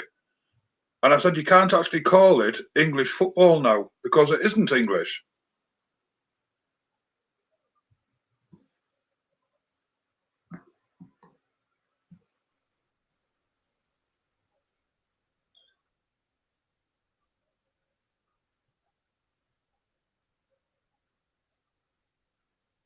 Who's on here tonight? All right, so we got Stephen on now. And all kind of introduce yourselves to Stephen if you've not already. Oh, Jamie. Yeah, You all right? yeah. That's good. All right, Stephen. You all right?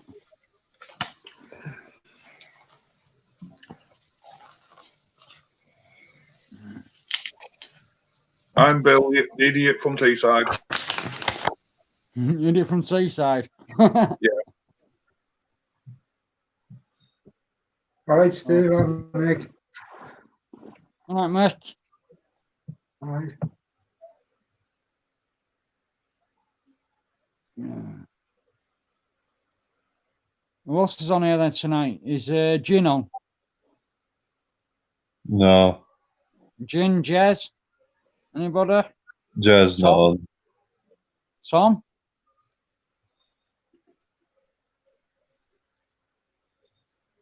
No, not tonight. Oh. No, just use that then, yeah. We're not talked to them for the last few days, really. Yeah, So, right. well, apparently Lee was on Tom then. Dave Hawaii's the other day. Yeah, I know you went over to Tom's, didn't you? For his barbecue, didn't you, Jamie? Yeah, All right. yeah, it was all right, I guess. It was a long journey to it, really. but On protest. Yeah, no. it was worth it in the end. No. Worth it, eh? So what have you been up to today then, Jamie? Out and out?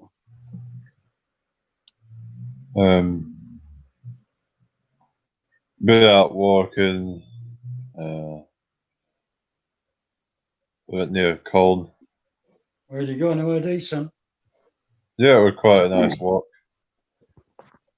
Then. When I've been at bloody work. I'm absolutely shattered. So yeah, so you're going to your mum's tomorrow, Jamie? Yeah.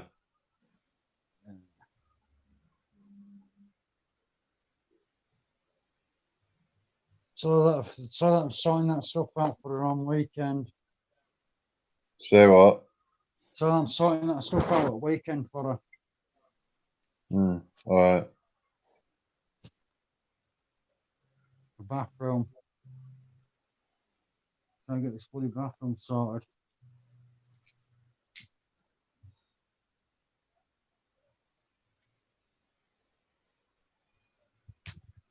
She can get it done. Oh, it dropped. Mm.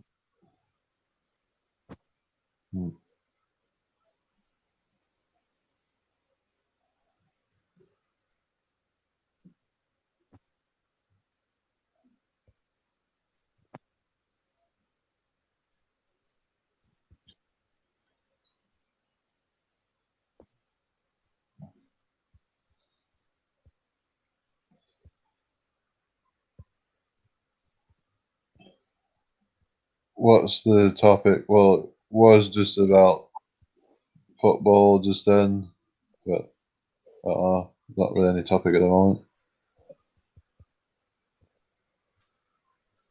You mean on about football, have you? Well, just about how this,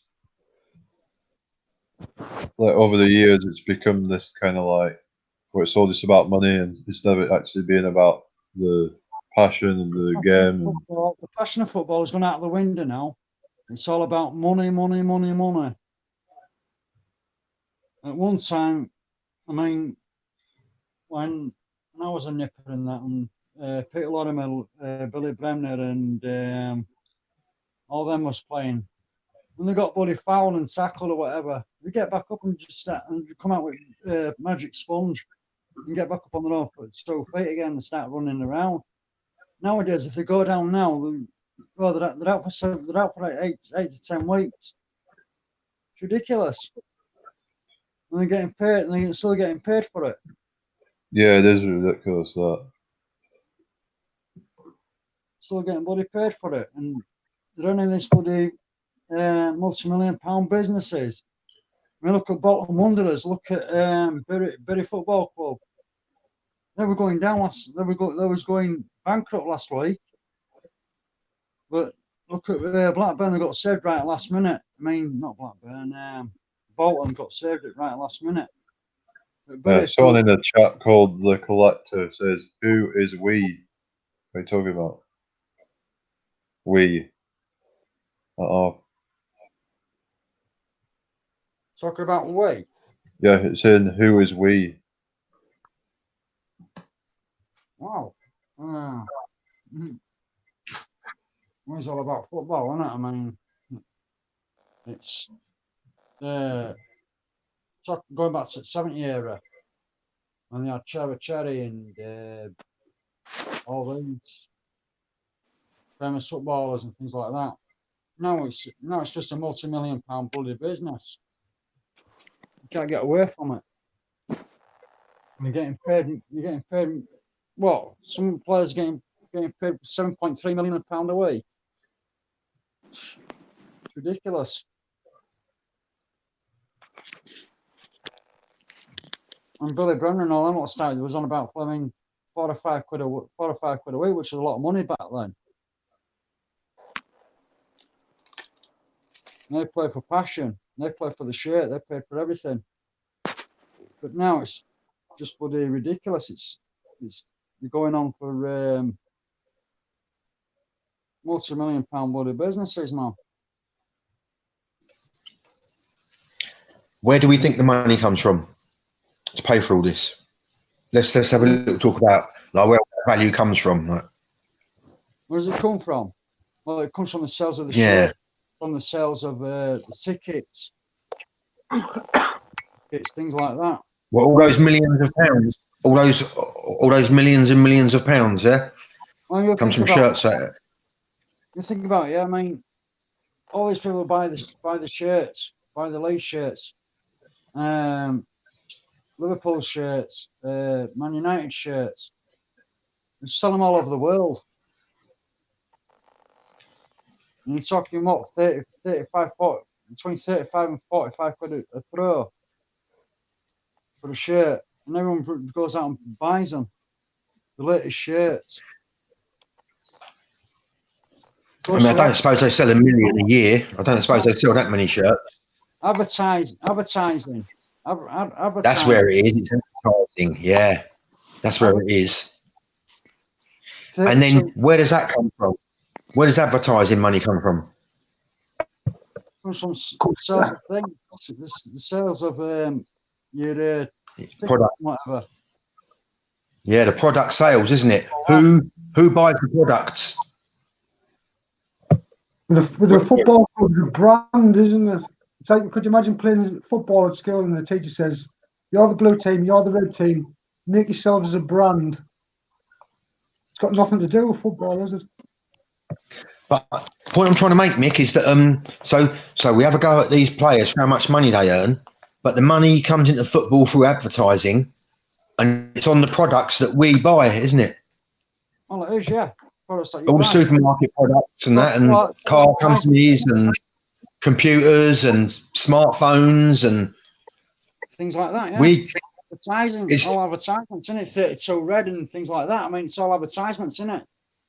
Everywhere and all around the pitch and adverts and like I mean, I wonder what percentage it is of the products that we buy. How much of a percentage of it goes towards sort of advertising in whatever form it may be, whether it's football or something else. You know, we pay to sell the stuff to ourselves. Like if it's like some sort of circle that goes round. Like it's like with cigarettes when all them was doing all the smoking and things like that. It was all advertisements, wasn't it? It was all through advertisements, through Benson Hedges. Smoking Benson Hedges all day. Embassy, yeah. Yeah. I mean, it was all advertisement, wasn't it? Yeah. Well, can you imagine cigarettes are addictive, aren't they? Could you imagine being on heroin and all the time you're watching the telly and you say these adverts and heroin. Yeah, injecting yourself up and all this lot, and you know what I mean? You get people who's what they do it, you know what I mean? So you do it all through advertisements and things like that. I mean, that's where all your money comes into it, through businesses.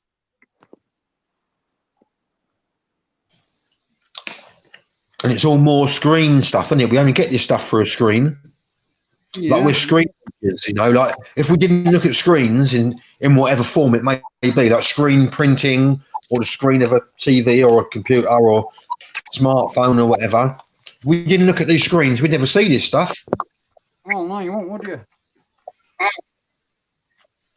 It's like with all the Sky box office now. You put all your film Channel 3 on a Saturday afternoon, watching Grandstand or Formula One or darts and things like that. Who's bought all that now? Sky or BT. Right. And if you haven't got BT or you haven't got Sky, you're snookered out because you're not going to be able to watch them. You're not going to be able to watch your team play or whoever's on TV. Like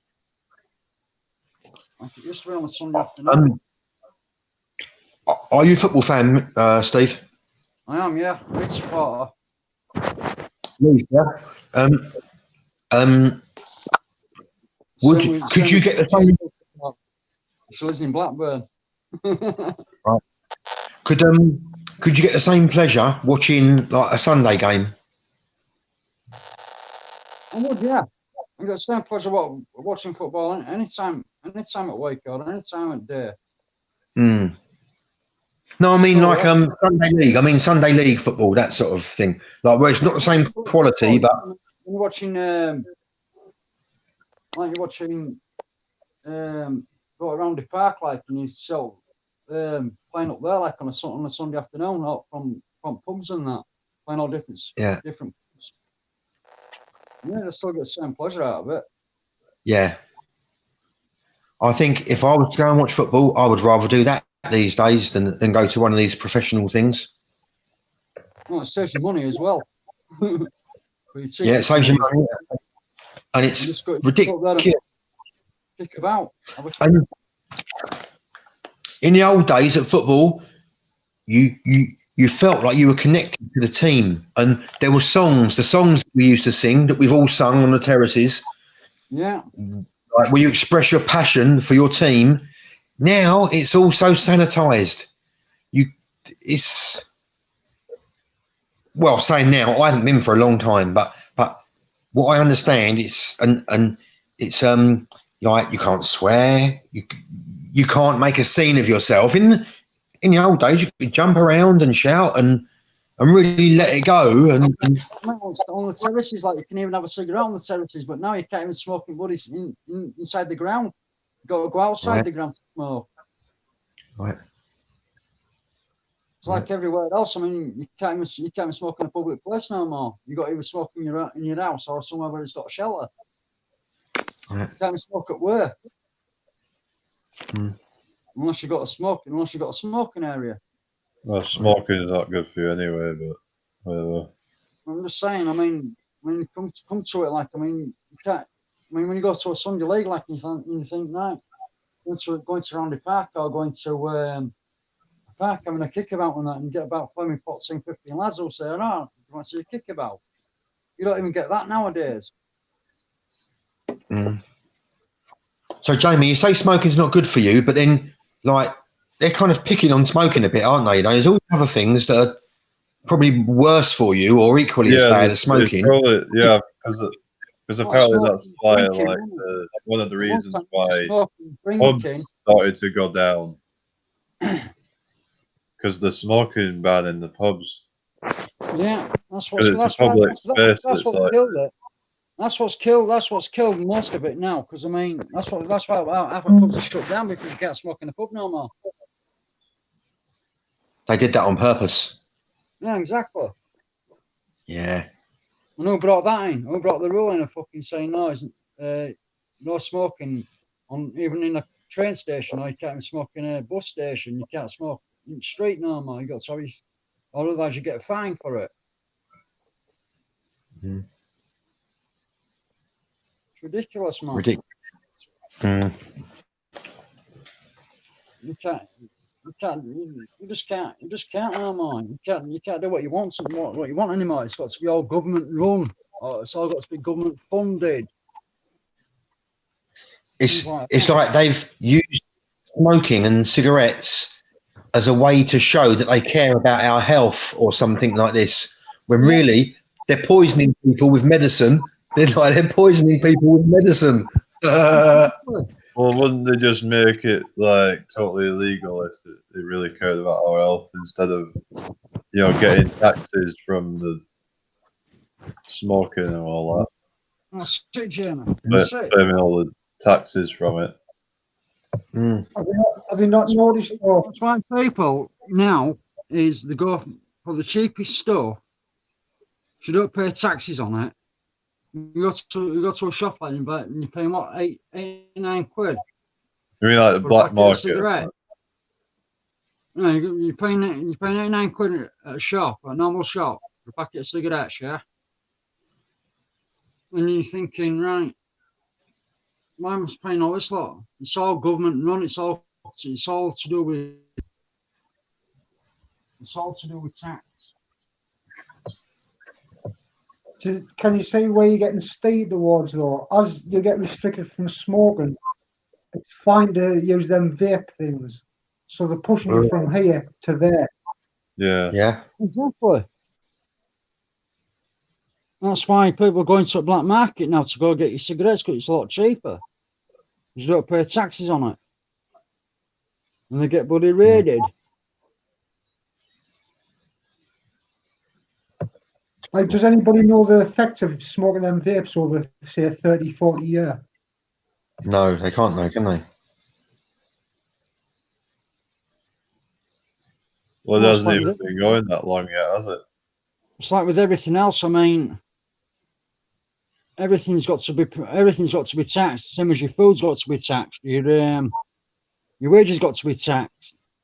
It's all got to come from somewhere, and to pay the tax man. It's like with all your They bills. make money from nothing. All your bills are all taxed. Tax is all like fiction stuff. It's all legal fiction stuff. It's not man. A man can't be taxed. A man or a woman can't be taxed. Only only fictions get taxed. Only legal fictions get taxed. Well, yeah, legal fictions. I mean, it's like your wage gets taxed, your food gets taxed. You go out and spend going to a restaurant or something like that. You're still paying. You've got to pay 15% tax. It's all taxed. Mackem and Tackem. So about that tax man's got something to bloody say anyway. A tax, like a tax on people. Mm. It isn't Your a bank tax, account. yeah. So as your bank account, even whatever goes into your bank account, some of that's tax.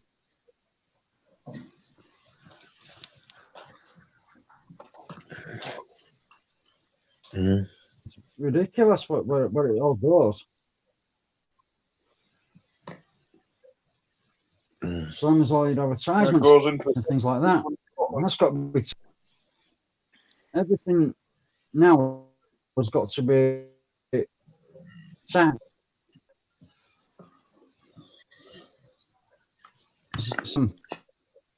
You go to a shop and go buy. Pay for what, £7 for the sheets? You're still getting taxed.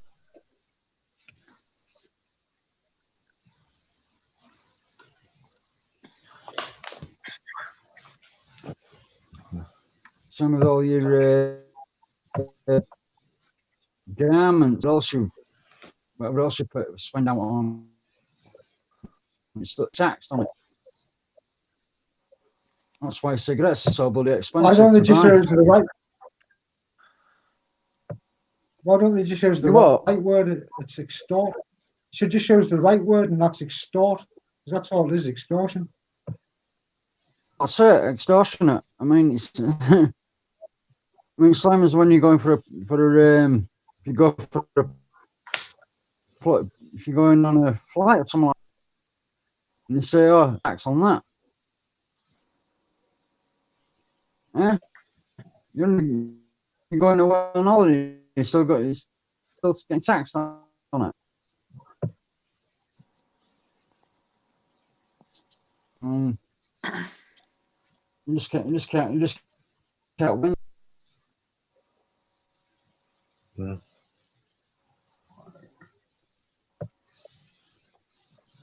You pay tax when you earn it, don't you? And you pay tax when you spend it. And then when you leave anything, you get taxed again. Well, exactly. That's what I'm saying. You're getting taxed about 7 times. You go to a shop and you spend what, £20 in a shop, and you're getting taxed on that as well because you're paying for your shopping.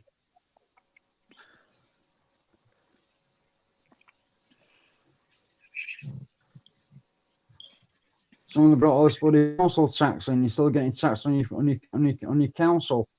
You got to pay your bin man. You got to pay the fire station. You got to pay the police. Yeah.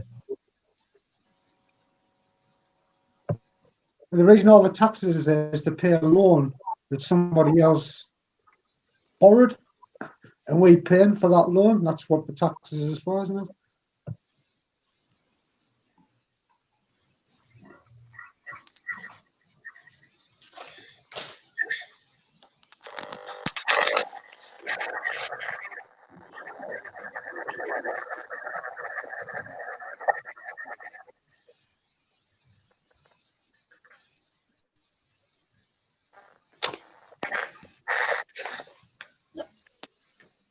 All right, Glenn.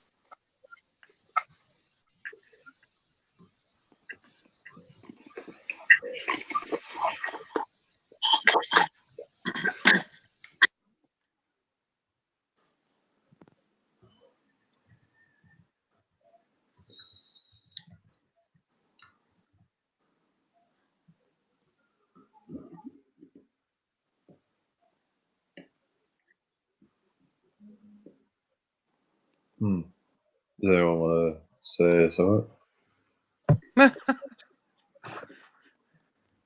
So what's your new vegan channel going to be about, Jamie? Like other, like, if you know what I mean, what's the setup of it? What's it about? I was just kind of like probably. Maybe I just kind of like with the just on that kind of topic really. Like two things you talk about, isn't it? Like there's the ethics and the health. Yeah, there is that. It's and then I can talk about like the different food and stuff. I suppose like the to do like recipes and stuff. Try that kind of stuff and but You could yeah, get information and share it, sort of thing. People can give you recipes and you try them. And I suppose yeah, and so well, I suppose it's all about sharing, and it's sort of like people can give me stuff, and then when I put stuff out, it might inspire other people. I don't know. well, it starts like a feedback loop, doesn't it? You start giving Yeah, information, people come over with information, and the other place it's to come. like when you bounce ideas off each other, isn't it? Yeah.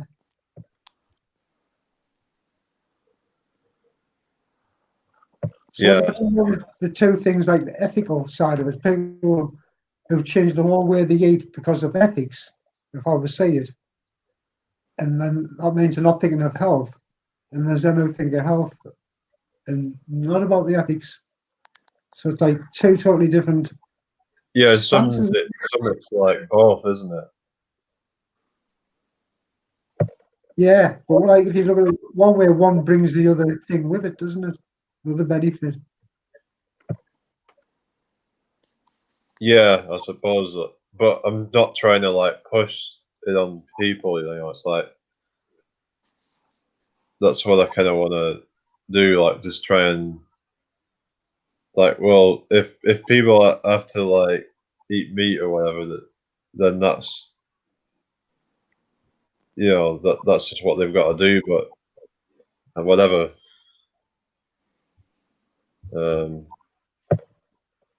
Yeah, like you can't be the mouthpiece tell people what they can put in the mouth or anything. Can you just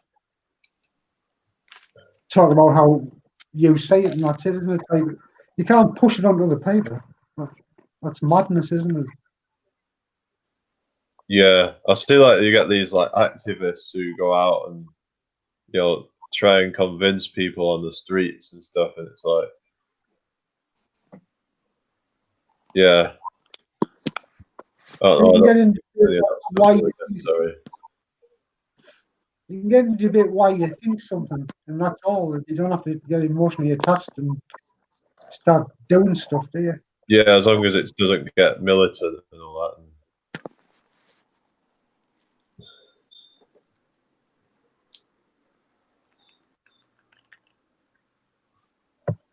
So what do you think about that lab meat then? Meat that's grown, it's real meat from the stem cells of a cow, but it hasn't been slaughtered. So I suppose, like, ethically, there wouldn't be really any objection, but like, I don't know, it's just not natural, is it? It's kind of, I don't know. I mean, if you kind of try to go along with nature, then that would be kind of like an abomination, really. well, it's like I've seen the head of the vegan society. So there's a society of vegans or something, and they were okay with it because there was no animal suffering. And I thought that was a bit strange because is that the society is all about ethics? Yeah, and they were kind of like saying that they want to like avoid any like what is it? Any exploitation of animals where like where possible and practicable, whatever. So, but you don't need to have like meat that's grown in a lab, then, do you? I mean, that's not even. I mean, I don't know. I don't get why people would be so bothered about having something that's like meat. It's like, well, you can find all kinds of stuff out there that tastes good and it's not like meat, you know. Yeah. Well, here's the thing that the done was when they make the meat, they use fetuses of lambs to make the skin that the meat feeds on, and to make it affordable, they have to look into finding making that same serum out of a plant-based material. So when the vegan society agrees with it, they're all right with the slaughter of the fetus, but not the living cow. See what I mean? Because like they're Yeah, it's fine like with where that. you got this like kind of what you call it like yeah, I noticed like a lot of the vegans actually pro-choice, which is kind of ironic, really, because you think they'd want to try and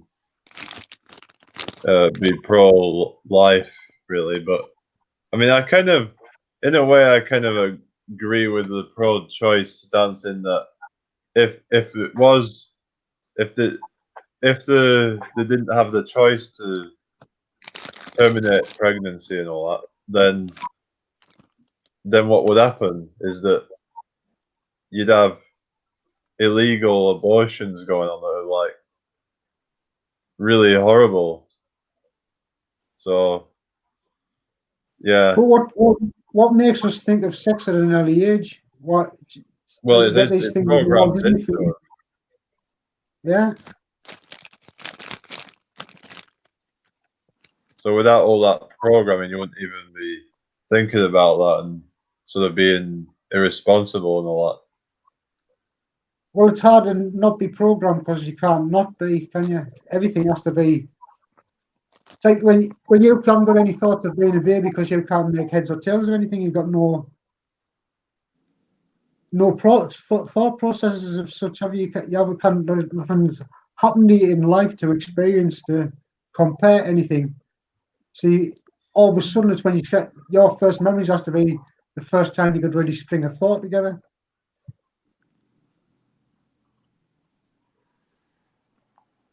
So you relied on your program and how you think by all your indoctrination, aren't you?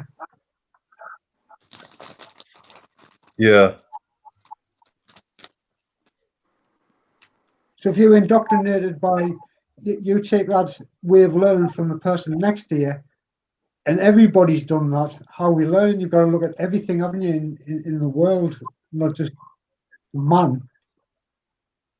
You've got to look at everything, every animal in your experience, like the world that you should be looking at when you're not distracted.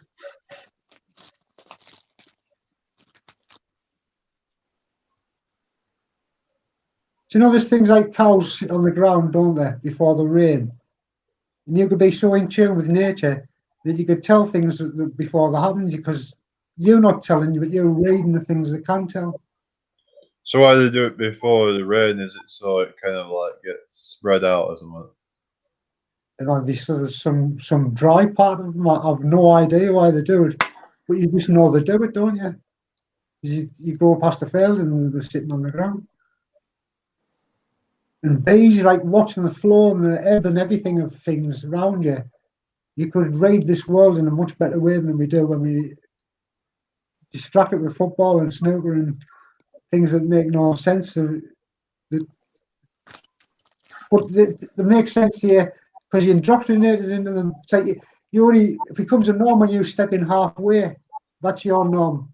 either side of that as the change is going on. So if you went back 30 years, you become an alien to them, don't you? Hmm. I won't have that problem.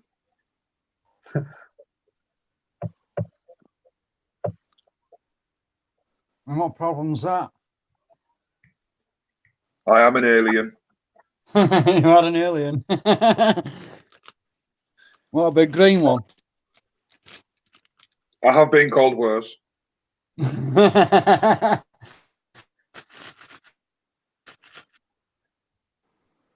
Mind you, saying that I tend to answer to anything. Well, that's right, innit? You get, I mean, you always get answered to one thing only. Hey, wanker, what's this doing? I'm here, Wally. What's this doing?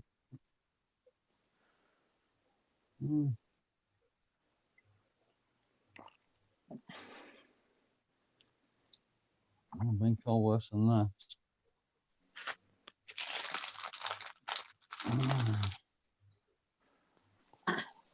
Oh, hey, Steve, I could write a best-selling novel.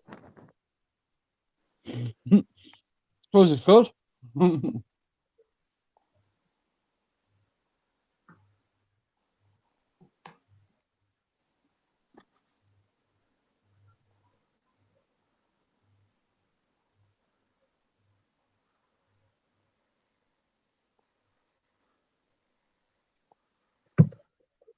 Chapter 1, Bill. Start.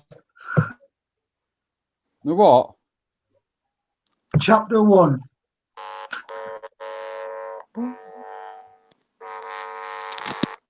That sounds ominous. Yeah, that's the unique call sign.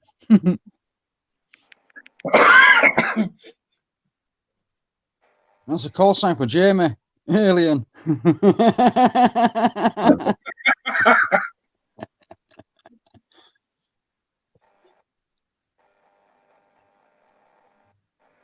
Just call me the big green one. No, that doesn't sound right. Stephen, what Yeah.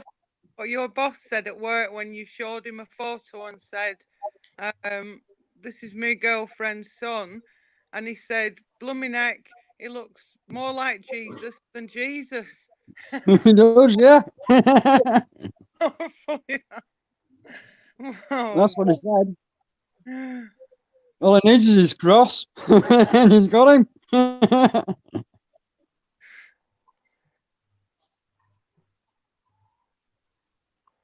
So it all come back into one place. It's come back to life. He's funny though. He's a bunny boy.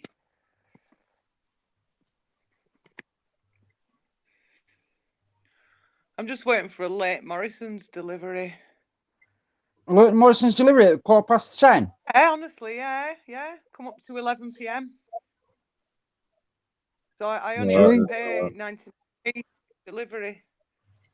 How much?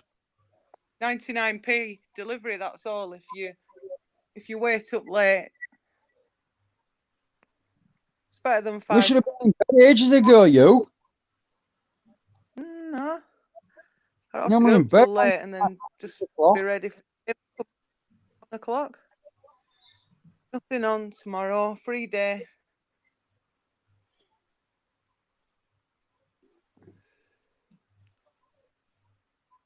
I wish I had a bloody free So day. you come in at tomorrow. last. Have you been watching? You what? Yeah, we know what you'd be doing. You've been messing about. No, I'm not. I'm bringing my bloody phone to charge. Love wine. Oh, love wine. Bring my phone to charge. I've had my tea, now I'm having a packet of crisps now for my supper. Yeah.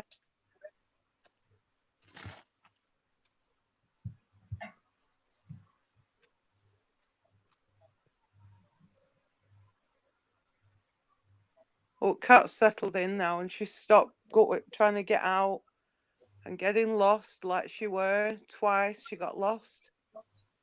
So that's good. But anyway, Jamie, I like your topics that you've been talking about tonight. It's all good. All right. Yeah. It's good people care about the world. It's really nice about what's going Yeah. on. Yeah. Oh, I was going to tell you, I haven't got my Wi-Fi yet, so you can't bring your laptop. I Oh, no, I forgot. I'll ring thought I them up. could connect to somewhere else. Can you get it to connect to my phone? Should be a rotation there. I don't know unless anyone I else brought it knows. last time, didn't I? Or whatever. Not last time, but like. You can rig it up to your laptop. You can rig your phone up to your laptop, but it's it'll drain the Jen's Wi-Fi on a phone. Yeah, but I've got unlimited, so it'll be all right. If you've got unlimited, then yeah, it should be okay then.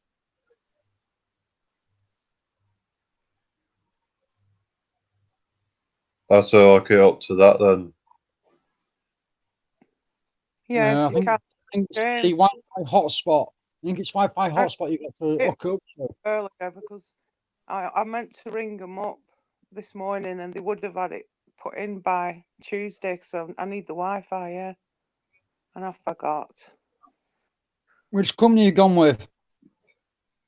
That E that you were on about. E. Yeah, you don't need a landline and they just come the next day. E. So, I've only heard of EE. Never heard of E. got the information over there anyway. Oh, you mean nothing nowhere, Stephen? Well, that's it, isn't it? You read nothing from nowhere. I mean, it's I've never heard of E, but I've only heard of EE. Yeah, it's the EE, yeah. EE. Yeah, I've heard of EE. Yeah. But be careful with EE though, because sometimes their internet goes really fucking slow. Oh. Yeah, I want a decent company. There's no point paying if you're going to get a shoddy service. The best one to go with is that one that's been advertised on TV, and it's about £19.99 a month you pay. Yeah.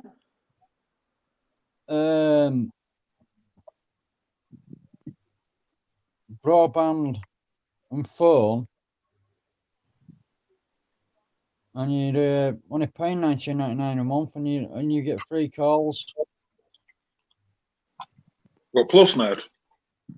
That's the one, yeah. PlusNet. Yeah, I need it because I like to run two phones. I like obviously pay a package on one phone, and then I like to use my other phone on the Wi-Fi, and I can't. It's killing me. I can't use the laptop either at the moment. PlusNet is the best one to go with, and they're the cheapest ones to go with at the moment. Yeah, PlusNet. Yeah, they look a decent firm. Yeah. And you don't get talking to a bloody a robot, no? You get talking to a proper person. Oh, that's good. Jamie, there you go. Guess what? New Weight Stephen Watchers. filled my bin with the wrong rubbish at the weekend, and the bin men have left my bin full up and put a notice on, and they're going to write to me, and I'm going to possibly get fined. So I'm going to make Stephen a big notice on the bin to tell him what he can and can't put in. But it says on the actual, if you read the actual internet, polystyrene goes into a black bin. Not in your recycling, does it? Yes, polystyrene goes into a recycling bin because some companies use it. Really? All right. Yes. I felt so sorry for little old Jim. He emptied the full bin for me and put it in other bins along the main road. And poor little old man, he's about 80, going, I just felt so sorry. Did he empty Jim's bin? No. So the surplus polystyrene you put in Jim's bin, he came and he's now got a full bin for 2 weeks, but he has emptied out what he could into the bins, and he pretty much looked half dead as he passed the window. So I'm making you a notice of what can and can't go in the bin. Well, I was told polystyrene can go into a black bin because it's classed as recycling. It's polystyrene. Oh, well, all this, yeah. Our council tells you to put it in the household bin. That's right, the household bin, yeah. That's our red bin here. Mm-hmm. Oh, we've got green, brown, yellow, and blue. Oh man, that's not fair. Where are you from? Red car. Oh, cool. And you also get little green containers for all the little like the tins and things like that. Oh right. Oh. I mean, in Hull you got your blue bin, you got a green bin, and you've got a black bin. So you got 3 bins. You got 3 bins to empty. Mm. We have 4. Oh, you're lucky. Or unlucky, depending on how you look at it. Well, yeah. What is it every week a different bin goes out for you? No, we get a 2-week cycle.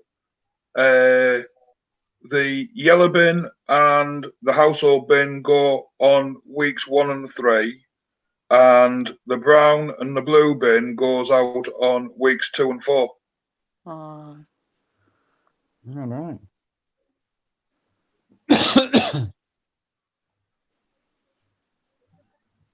What have you got, Stephen? I've just got 1 bin. Have you only one? I've got 3. It's only 3. It's 3 bins, and you've got 2 black ones and a green one. Oh right, yeah. That must get confusing then. No, we just chuck everything in each other's bins. Well, you're in a block of flats, aren't you? Well, it's not a block of flats; it's a house conversion, isn't it? But it's beautiful, Yeah. isn't it? Where you are near Roundy Park, that area is top. I love it. If Stephen's flat were bigger, I were going to go and live with Stephen. And you said I could live there for £10 a week, didn't you, Stephen? Yeah. Yeah. So I'd have a surplus of about £400 a month extra to spend. But it's just like a little room, really, isn't it? Your flat's like a bit like a studio. It's not ideal for me and the pets and everything like that. Well, it's a 1-bedroom flat, isn't it? It's a 1-bedroom flat. Yeah. A 1-bed flat. And then you've got this very steep stairs, and, and your very noisy neighbours with the TVs on until 4 a.m, full blast. No, it's not full blast, is it? It's only I got couldn't it hear in a my bloody bedroom meditation downstairs. music. I'm trying to do me I'm in bed. Look at you with the TV's blasting out. Yeah. But I'm going to come on holiday to see you anyway for a bit of a break sometime. There's a quick cue to that, Stephen. Play play classical music of the heaviest kind. Yeah. They'll soon stop it. Yeah. Oh no, I'll just mute because there's me. Morrison's is here. Unless you want to see him, but laugh briefly, or I'm going to interrupt your stream. Hi. You've asked for 3. Right. Does anyone want to talk about anything else?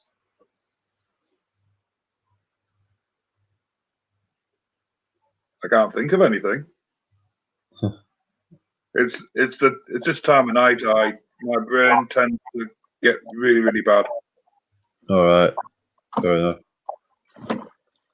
When you talk about who they are, who do you think they are? Who are they? I don't know. People keep saying they're doing this, they do this, they do that. Who's they?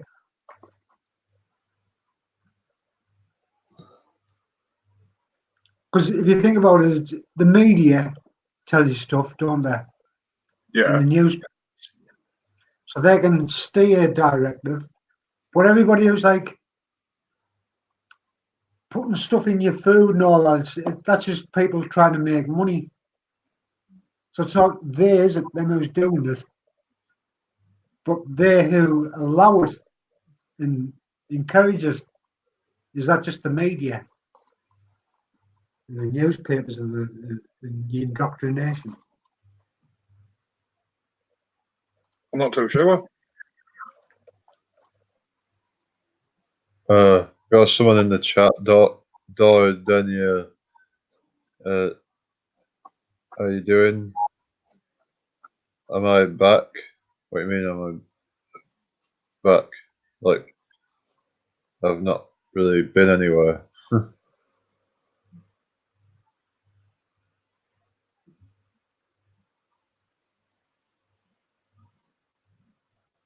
Anyway. So yeah, what you say about they, as in like the When people refer to they, it's like when people say the flat earth thing, the conspiracy, they don't try and make it the smallest thing, they try and make it like everybody's in on it. And what I'm saying is they isn't the people who's responsible for everything. I don't think. yeah, it's like you kind of like it's like the same. It's like that they're saying that the same people that are responsible for poisoning the food are the same people responsible for like the say whatever else, like the media like hoaxes or whatever. I don't know. Well, like how much is stuff really independently governed? Like if I was in the meat trade, I say meat's fine. Like it's governed by its own people who are trying to sell it. So when it comes down to that, it's not. There's no they behind it. It's all driven by money. So is they the bankers who own the media, who own all that crap? That's the only they I can think of. Well, those are the ones that are actually kind of because these companies that want money. Well, at the end of the day, it's the bankers, I suppose, who would be kind of giving people this kind of like desire for money, I suppose. Because I mean, you could say it's all connected in a way, like that. It's like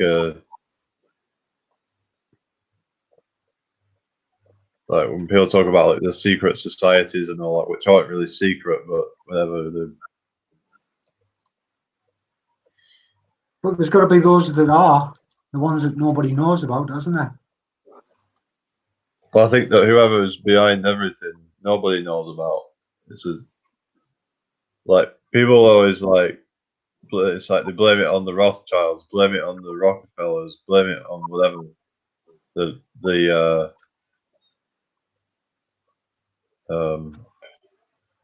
it on the Jews or whatever. Blame it on whatever. And I think those are just scapegoats, and I think the real whoever's behind it all is the puppet masters of these people, really. But that's my take on it. But to the money people, isn't it? The people who are never without it. The people who have that much of it, it doesn't matter. Because then the only thing they've got to do is play people like puppets because the money doesn't. Imagine living in a world where nothing there's nothing you don't have access to.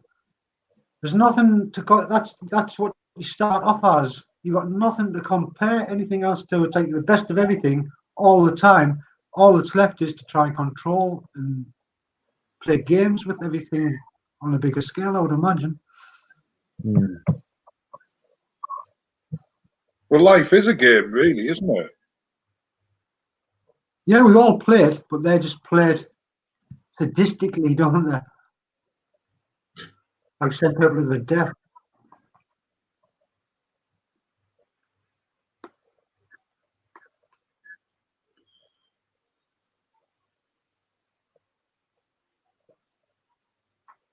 Like, is that why we're drawn towards games? Because we always play them.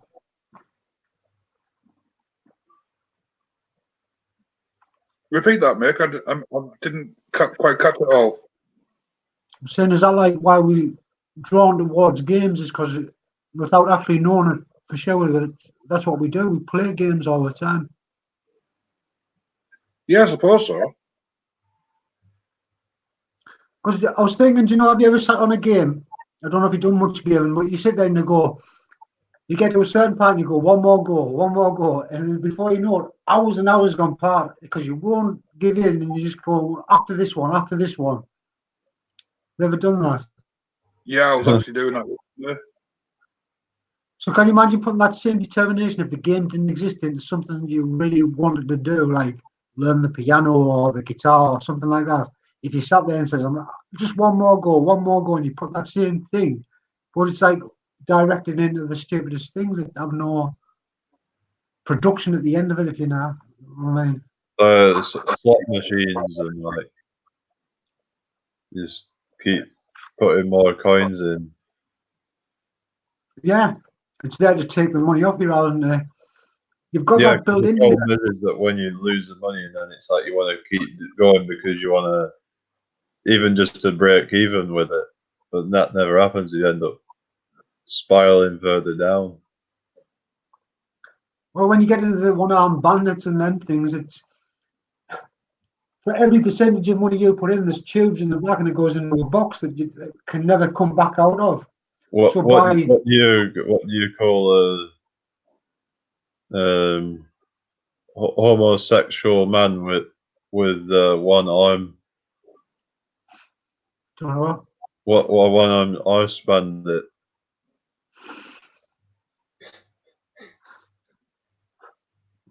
You'll get into trouble, Jamie.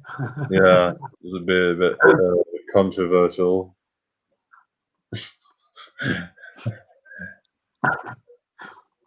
Yeah, but Has anyone else got a psychotic seagull in their town? say what? What? Has anyone else got a psychotic seagull in their town? Define psychotic in the terms of this seagull. Mental, nasty, nicks food off you without you even blinking. So you're being stalked by it? Yes. No, I haven't got one of them. Oh, Not that I've experienced. No. Yes, we've got Colin. That's what everyone's nicknamed him. Well, you're on the coast, aren't you? Yes. Because I went to Hartlepool before and the seagulls were like Rottweilers. I was thinking, my God, look at the size of them. They would terrify you if they really went for you. Oh, hey, Colin likes nothing more than a sausage roll.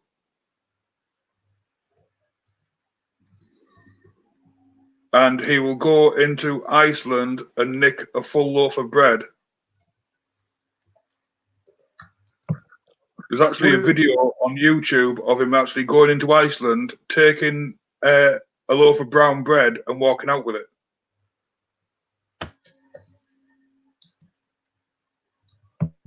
Did it go back in for the margarine? No, he actually went in a week later and took a 6-bag of crisps out. So it's going to make crisp sandwiches there, I reckon. Well, I suppose anything's possible, especially with him.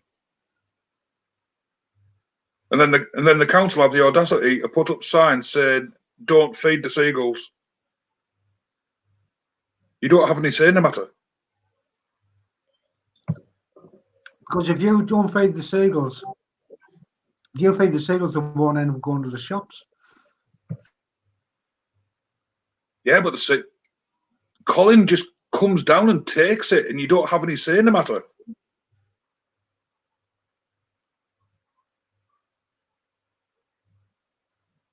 I mean, he's a nasty bird.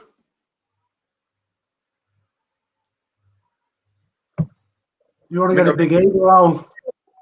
See that in your garden and that'll chase it.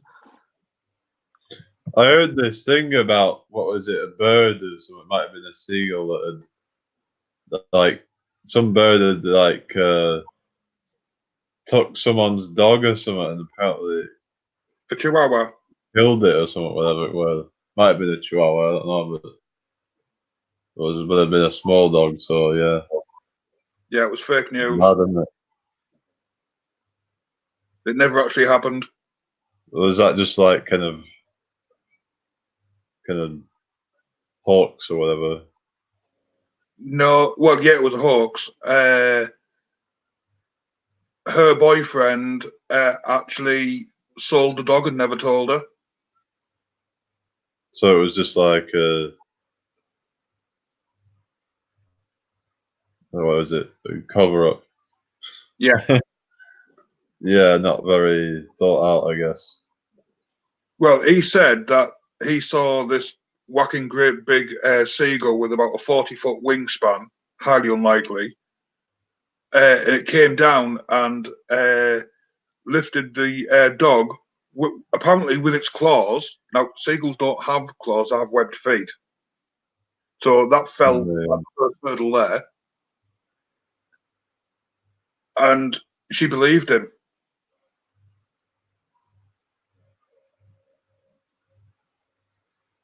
Yeah, well, someone was telling me like it had actually happened, but they must have kind of read it wrong or something. Well, it was in the Metro newspaper. Hmm. So I'll leave that up to your own imagination.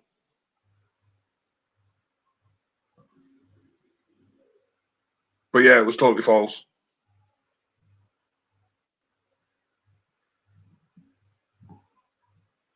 Because she got outed on Facebook for it.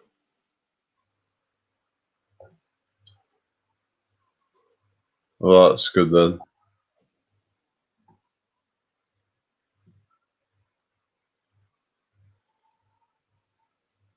Well, the only thing really bad about it, depending on which side of the story you take, is the fact that she booted him out the house.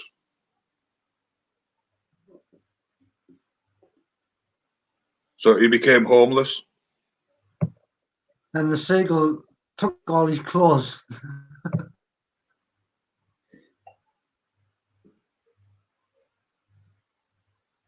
I tell you what, they can have our seagull.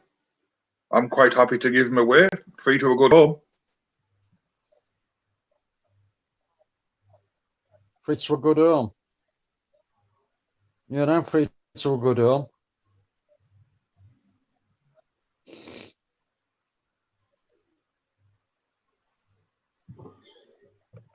I'd rather have a good home free. Aye, free to a good home.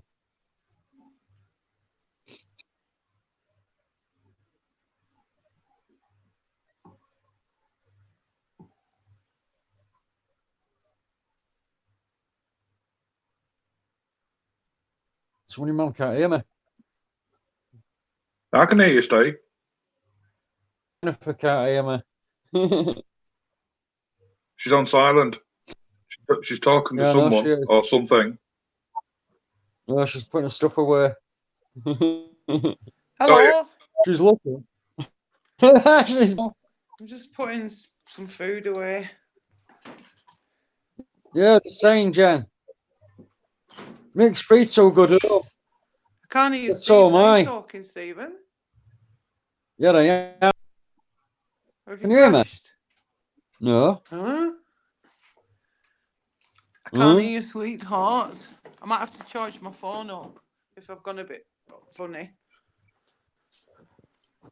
Well, I can hear you loud and clear. Everyone else can hear me. I'm gonna put you on charge for 5 minutes and I'll be back. You'll be back.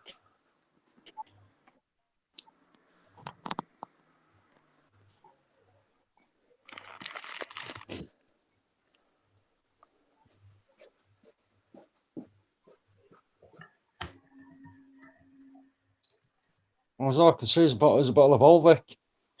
Strawberry. Mm. Very nice bottle, that, isn't it?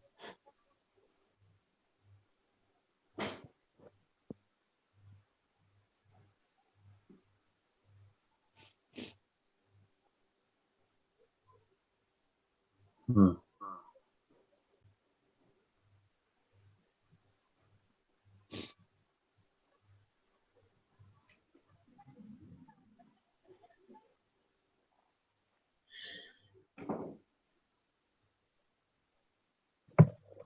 Have you heard anything about that new milk, Jamie, where there's a scientist, he's done something, takes something out, it's called A milk or something, that's supposed to be absorbable, be able to absorb it. What's that again? It's milk, like most of us can't absorb milk properly, but he's done something to it, so it's fit for human consumption, like it can be absorbed by humans. Hearing about the Right. lactose thing or something. Yeah, they've done something so it doesn't have it.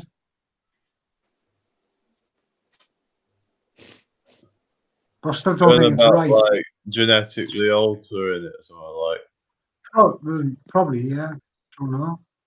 Or that goes through a process or something. I have no idea. Just me mate was telling us about it. Because apparently it's the lactose in it that a lot of people can't like tolerate or something. Well, apparently we all lactose intolerant. There's just some of us. Well, I've heard more, it's like 75% or whatever it is that to some degree are lactose yeah, intolerant.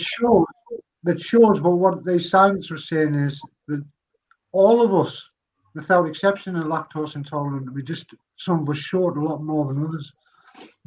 And people show it in different ways. It might come up. It's like the cell that about It's the fucking horrible, that. people getting hay fever symptoms and stuff. That it might be. Yeah. I don't know. I don't know what the kind of science on it all and everything.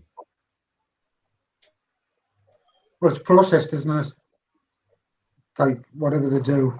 What do you think about unpasteurized milk? Well, milk, full stop, isn't it? In nature, it's not drunk beyond being an infant. Well, yeah, true. Yeah.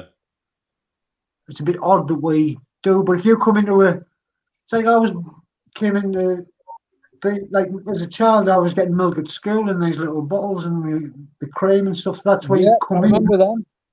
Little milk bottles.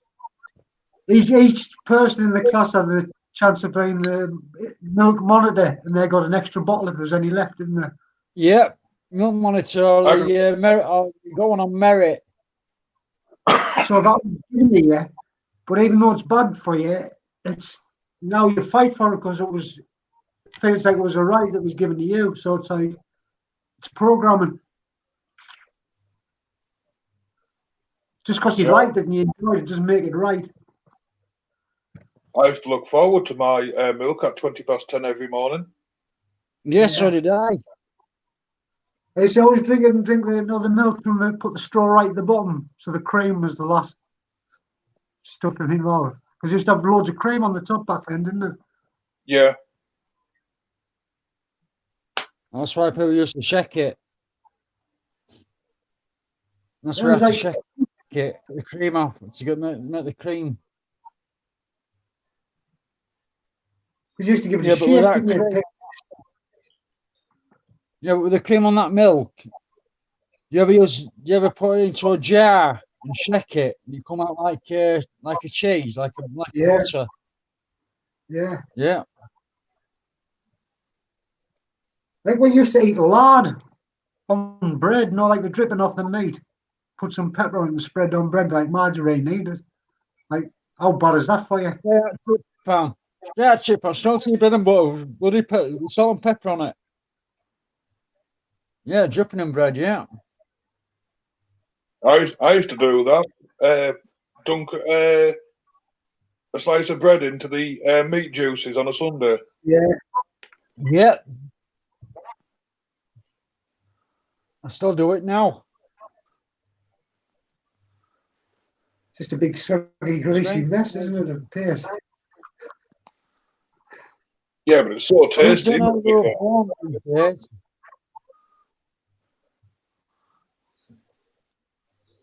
Kids don't know they're born these days, do they? Nope. It's all about computers and latest iPhones, latest bloody Android phones. It's still bloody Christ. When we was kids, like we used to play out in the street and make our own games up. It's all about bloody computers. You know what, Stay? I'd love to see some of the kids nowadays get transported back to the 70s to see how they cope. Exactly. They won't cope with there was no internet, no bloody games and all like that, no computers to play on. Get back I to the think it old would. BBC computer from school. Get rid of all the laptops, get rid of all the games and everything, and it will be a better place because I mean, there won't be no guns, no shooting, and all like that, no stabbings. Usually, we used to go out and fist fight and do all things that kids used to do. Like, I mean, go bike riding and play football and play knockout ball or kick out ball and shit like that. Like the kids don't know they're born these days. Coming home, So- buddy, muddy up to high heaven. It's given to them all on a plate though now, isn't it? No, kids don't want to play out now. I mean, they just want to bloody stay in and bloody play on a computer and talk to their friends from school or whatever. God, I used to play cricket on the field out our front when I was younger. Yeah, same as me. I used to play cricket, football, you name it. Like you used to do it all down the street. You used to get a big group of us and go knock on your mate's doors and that, saying, "Oh, you're coming out to play, coming out to do this, coming out to do that." Oh yeah, I'll come out, and then next thing you know, like you got about 30, 40 people, like you playing knockout ball and kick out ball and go down the street like play. I mean,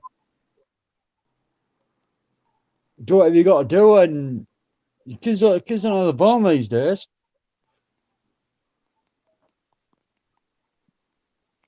Because we all want to play on these bloody stupid computer games and play on PlayStation or Wii and Nintendos and things like that. The kids want to do that nowadays. I must admit, Xbox Ones, Xbox 360s. I did try that Xbox One for a short period of time. And I mean very short period of time. I think it lasted 2 weeks before Microsoft. Yeah, before Microsoft already banned it, didn't they? No, Microsoft banned me for cheating on a game when I wasn't playing with anyone.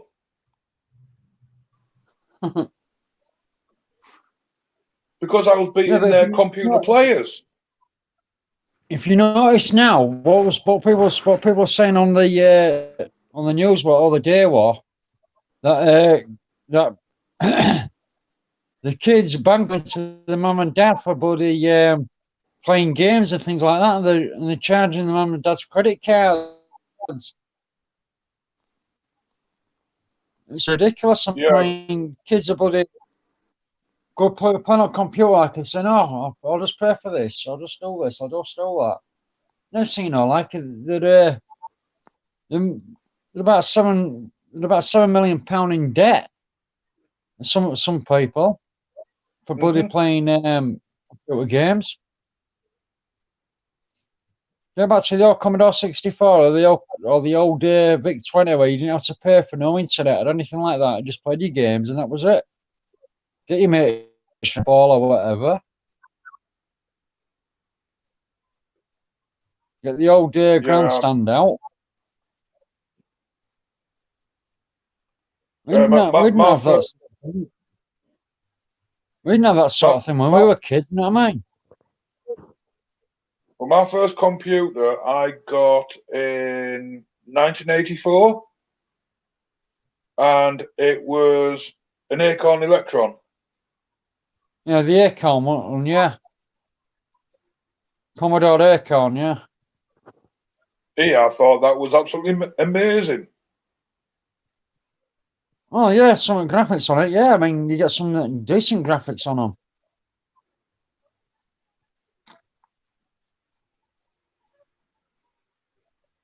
Not like it is nowadays. You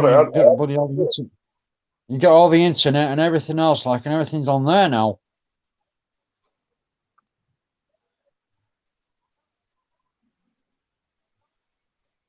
Yeah, I mean, my first computer was when I was about what? I was about 19 when I first got my computer. That was a Commodore VIC 20. I moved up from the Acorn to the BBC. Yeah, which was the white computer with the red keys at the top. Yeah, the whacking great big thing. Yeah, great big thing. Yeah, we used to have that at school. Yeah, great big bloody thing that was. I mean, it was good for what you needed it for. Well, yeah, what you need it for, yeah. I mean, for you to for schoolwork or whatever, and doing things like that, doing your maths and whatever else. But that's what it was good for. What you needed it for. But I mean, with the old Commodore 64, like you used to have the computer. You had a little tape deck at the side of it. Yeah. Or you could have you could get a disk drive to go into the back of your computer, which loaded your games faster. Little black discs, floppy disk. Yeah. Not like that, no, CDs. Friggin'. I mean, kids nowadays are not another bloody born like. I mean, you're spending what? £100 and odd pounds on a pair of trainers for kids nowadays, for your kids, so they can go out on trying to be like the friends and that. Otherwise, they'll get beat up. God, I would freak out if I had to pay that. Oh, exactly. I mean, God, I think the most I pay for trainers is about, at the very most, £25. That is it. I won't go or any penny over. I won't know because it's just a brand name, isn't it? Yeah. So it's just a brand name that you're paying for. I mean, like your Nike, your Adidas, your Skechers and things like that. But I mean, when we was kids, like we used to wear them bloody baseball pumps. You know, the baseball ones, like the boots. Yeah. We used to wear them. About what? About £3 a pair. But look at them now. Friggin' hell, man! You can pay up to bloody £80 for a pair. Yeah, it's because of the in thing nowadays, aren't they? Well, yeah. You pay a bloody fortune for them. I actually done a bit of a search on Google because I was confused by this name, Yeezys. Yeah, Yeezys, yeah. Yeah, I thought I'll have a look, see what they are because I was totally confused what they were. I mean, personally, I actually thought it was a disease. Oh yeah, £300 for a pair of bloody trainers. Yeah, exactly. What are they made of gold? There better be. Yeah, someone pay. I won't pay 300 quid for a pair of bloody trainers. And all this is the name. Exactly, that's what you're paying for. Is a brand and brand name like Nike, Adidas, Skechers, Canameros. I mean, I paid for my Canameros, which were £22 from Sports Direct. I thought, Jesus, 22 quid. I said, yeah, I don't mind paying that. But anything above 25 quid, I won't pay for them. I just won't pay for them at all. Well, yeah. It's like with Feeler, good mate, Who were those? but you can't get them no more. Feeler trainers, Feeler tracksuits, Feeler this, Feeler that. Everyone used to wear it. Everyone used to wear it. Feeler. Well, they stopped with Feeler now. Yeah, they stopped doing Feeler now. Well, I didn't know that. It's all Reebok and Nike and High Tech and Adidas, Puma. Now Puma's going downhill. But look at it now; it's shot back up again. Because everybody's selling Puma now. You can't get a pair of feelers from anywhere now unless you go on the internet and search for them. Then it'll probably cost you a fortune now. Well, exactly.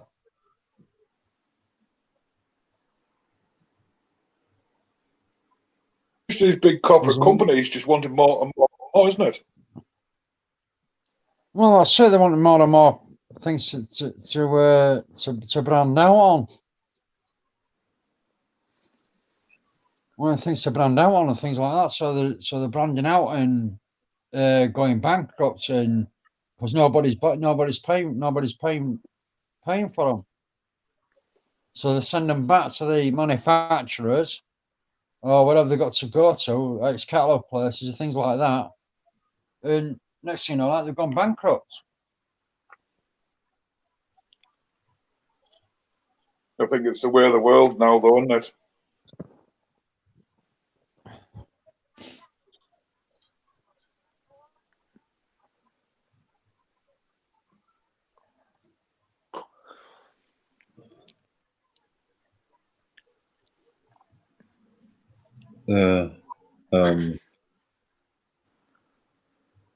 I don't plan on keeping this going much longer.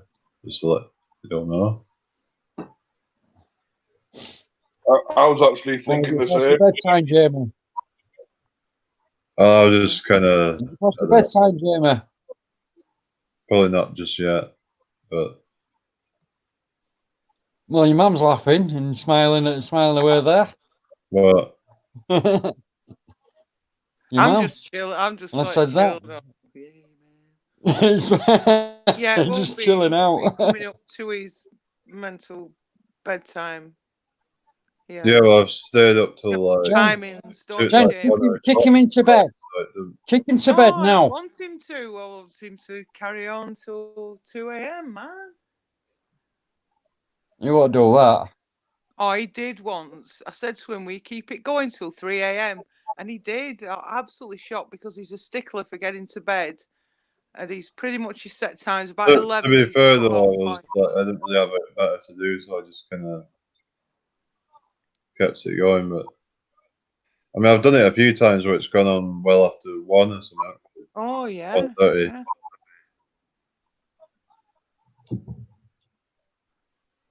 Yeah, but someone else has to take over the night from you, Jamie. Well, Jamie runs it though, doesn't he? Well, that's it. That's what I'm saying. He runs it, so he's got to get somebody else to run it for him. I think if I left it would just carry on all night or something, but I don't want that to happen, really. Why? No, because I've got to be up for work at 4 o'clock. I could be there to turn the broadcast off or something. I've got to be up at 4 o'clock, so I'll be going to bed soon anyway. Well, I'm in bed now, so I'm just That was chilling funny out. when you fell asleep Saturday night. We were just going to start like a fun evening we'd planned. We'd worked hard for that fun evening. Stephen went to the shop for some drinks, didn't you? Came home, sat down, just about to put. What were we going to watch? Something really old school, like Rambo 3 or something? Were it? Yeah. Yeah, and then boom, just fell asleep. And like, yeah. And that was about 9 o'clock, Jamie. Yeah. Stephen's quite an Yeah, early bird, really, to bed. When he's done what he needs to do during the day, just goes to bed. Yeah, but don't forget, man, I've had a long week, Anna. A long You've week had a at long work. few weeks setting up this bungalow for me. Well, exactly. It's not as hectic now. Do you remember the day I moved in and we screamed and shouted at each other like non-stop for 3 hours? And the poor removals guys there, but we were in such a rage at each other. Like the poor man, oh, yeah, I don't think he'll ever be in touch again or want to do any small removal jobs or anything. Do you remember that, Stephen? I do, yeah. Yeah. It was like the rage women, wasn't you? Because I mean, you wanted this put in, you wanted this put in there, you wanted that put in there. And so, what do you want it put in now? Well, I don't want it there. I want it here. I don't want it there. I want it here. I want it there. That's well. So tell me where you want it. And I said, I'll put it there. I'm really fussy. I'm not starting raging at you. Yeah. It's like with everything else. I mean, I don't go into a rage or all like that. I don't go into a rampant rage. I just want to know where it's going in one place and put it in that one place only. For now, until we get sorted out, I just wanted to just get it in and get sorted. Yeah. Oh, I want this doing, I want that doing. Can you do this? Can you do that? Can you do other? Yeah, I can do it, but just give me a chance. I'll do it. Give me 5 minutes and I'll come and do it. Give me 10 minutes and I'll finish what I'm doing and I'll come back and do this. I'm going to call it a light, people. Yeah, I All as right, well. Bill. All right. Nice Good to night. speak to you. Really Right, nice, right. yeah. Okay, I'll catch you again. Yay. Yeah. See ya. Ta-da Right. for now. Who's that, Phil? Yeah. All right, Phil. Speak to you again, mate. Sorry. You Ooh, chill look out, mate. Yeah, so do I. big. Christ, something Jim, that don't look big. He's still got his bloody Oh, his Jamie, desert storm on. yeah, I think that's his idyllic place that he'd like to live. Is What? that what it is, Jamie? What? Oh, in desert. On your avatar. No, no, I just kind of found that on the internet and just All right. went with it. Because I heard you talking the other night about the ideal place you'd like to live in the tropics. Well, it just seems like where the weather's the best and all the food's the best and everything, all the local food Ooh, we've got. nice. I know. I'd like that. I'm dreading winter coming, Jamie. Oh no. We What's the managed colour of like the every river? other winter you've got through, so it can't be that bad. Yeah, but that's when my ex-husband was paying all the bills. Now I have to pay the heating. I'm not paying ridiculous prices for heating. I'm going to sit in a woolen hat, a scarf, and thermals. I'm not just When it starts blasting coming out winter. radiators 24/7. It's a waste of money, bad for the environment. I'm not doing it. I'll just keep warm other ways. I've got it all planned. I'm going to be all It's not- ready for winter. It's not. What? It's not. It's you can put on a timer so it'll come on 2 hours 2 hours at night and 2 hours on a daytime on a morning. Yeah, you do that for me then. Yeah. I want to be wise Put it on with at the energy. Put it on at 8 o'clock. Put it on for 8 o'clock in the morning till about 10, and it'll switch off at 10 o'clock, and then put it back on again in the evening for about 2 hours, which are about 6 o'clock till about 8 o'clock. Yeah. Because you know that dial with all the numbers on it, Yeah. where your meter is, where you not your meter, your boiler is. Yeah. You just pull them down and just work it out from that. For the times that you want to come on. Jamie, I could do with going to that shop that you like to get your tea from tomorrow, because Stephen got me some coffee at the weekend. It's really nice. What shop? Lidl. Oh, what were you buying So- to go there or something? Yeah. Italian coffee. I need to pick up some of that nice coffee. All right. Yeah, we'll have a look. So, They've got a number 5 there as well, Jen. Yeah, I'll You've get got a number 4, as and well. there's also a number 5 as well. Yeah. For when I need a real boom, real boost.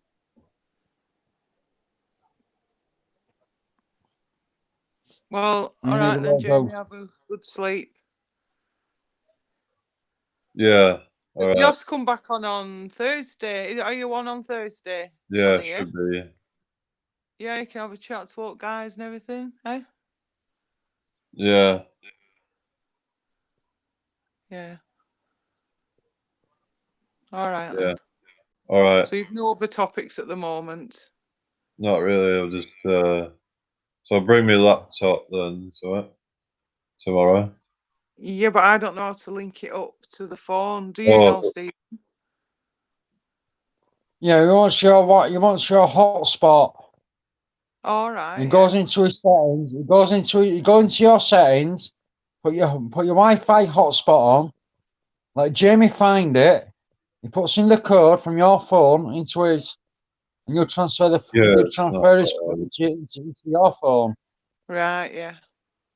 And then you work it out that way. So that's your internet sorted. Yeah. Right, I'll go and have a look for some other hangouts to listen to for a couple of hours. And then All right, I don't know what's on then. Well, I think Dave's Dave. What hangouts are on now then? I think there's Roxanne Glen. Might be a premiere from earlier today. I'm not sure. It just pops up quite fast. Yeah, I go on quite a few hangouts, all different topics and things like that. I don't know what hangouts are here. Oh yeah, I've been. Is it a lot quieter now? Like some. Yes. My just brain's cut off from the traffic noise. Go on, Jamie. Remember about like Tantra. Have you seen all that stuff? Tantra. Yeah, full body orgasms or something like. Oh, Jamie, thanks for mentioning that. Yeah, it's just something you might want to look Mum, into. have you heard of the Tantra? Of course I have. It sounds like the most. When someone mentioned that to me a few years ago, and I thought, how boring. Have you not just got a mind to enjoy it anyway without having to go through that long process? But you never know, it could bring you to heightened enjoyment. Yep. So yeah, that's something you've been practicing on it, regularly. Seem to like activate it pretty quickly. Like they seem to know what they're doing. So, what is the hangouts on that? You mean? I mean, just YouTube videos on Tantra, and I don't know. It could just be fake. I don't know. That means having a food fight on TV. Got the imagination. What's Stephen saying, Jamie? Watch things on TV. Wait till he comes up. You see him? What's that? He just got covered in custard. A Chinese bloke just got covered in custard. There's on a food fight on TV. Oh, bless you. We were having a food fight and that, and it fucking she went like that with Bill, and fucking Chinese guy just stood there, fucking covered in it. Whatever floats your boat, Stephen. You know. Right. All right then. No, I'm watching that program. You watch? Yeah, see you tomorrow. See you tomorrow, Chicky. Night, night. Right. I'm watching that program like that. You what? Sleep tight. Don't let the bed bugs bite. If you do, bite the They will bastard's do. back. If you do, bite the bastard's back. Yeah. Right, Jamie will cut So us what off did- now while he says So what did you goodbye. get for shopping then? Well, I'll tell you when Jamie cuts us off. If Well, we do. unless you just both drop out or something. Oh yeah, I'll drop out. Yeah, why not? All right.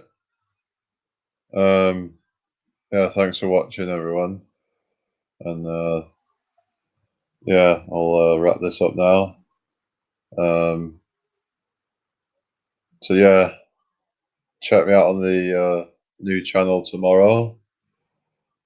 I have put the link in the earlier. Like, I don't know if I've done it on here, but pretty sure some of you already subscribed to it. So I'll see some of you over there. Yeah. Anyway, yeah. Have a good rest of your day / evening. And hang on. Until next time. Peace out.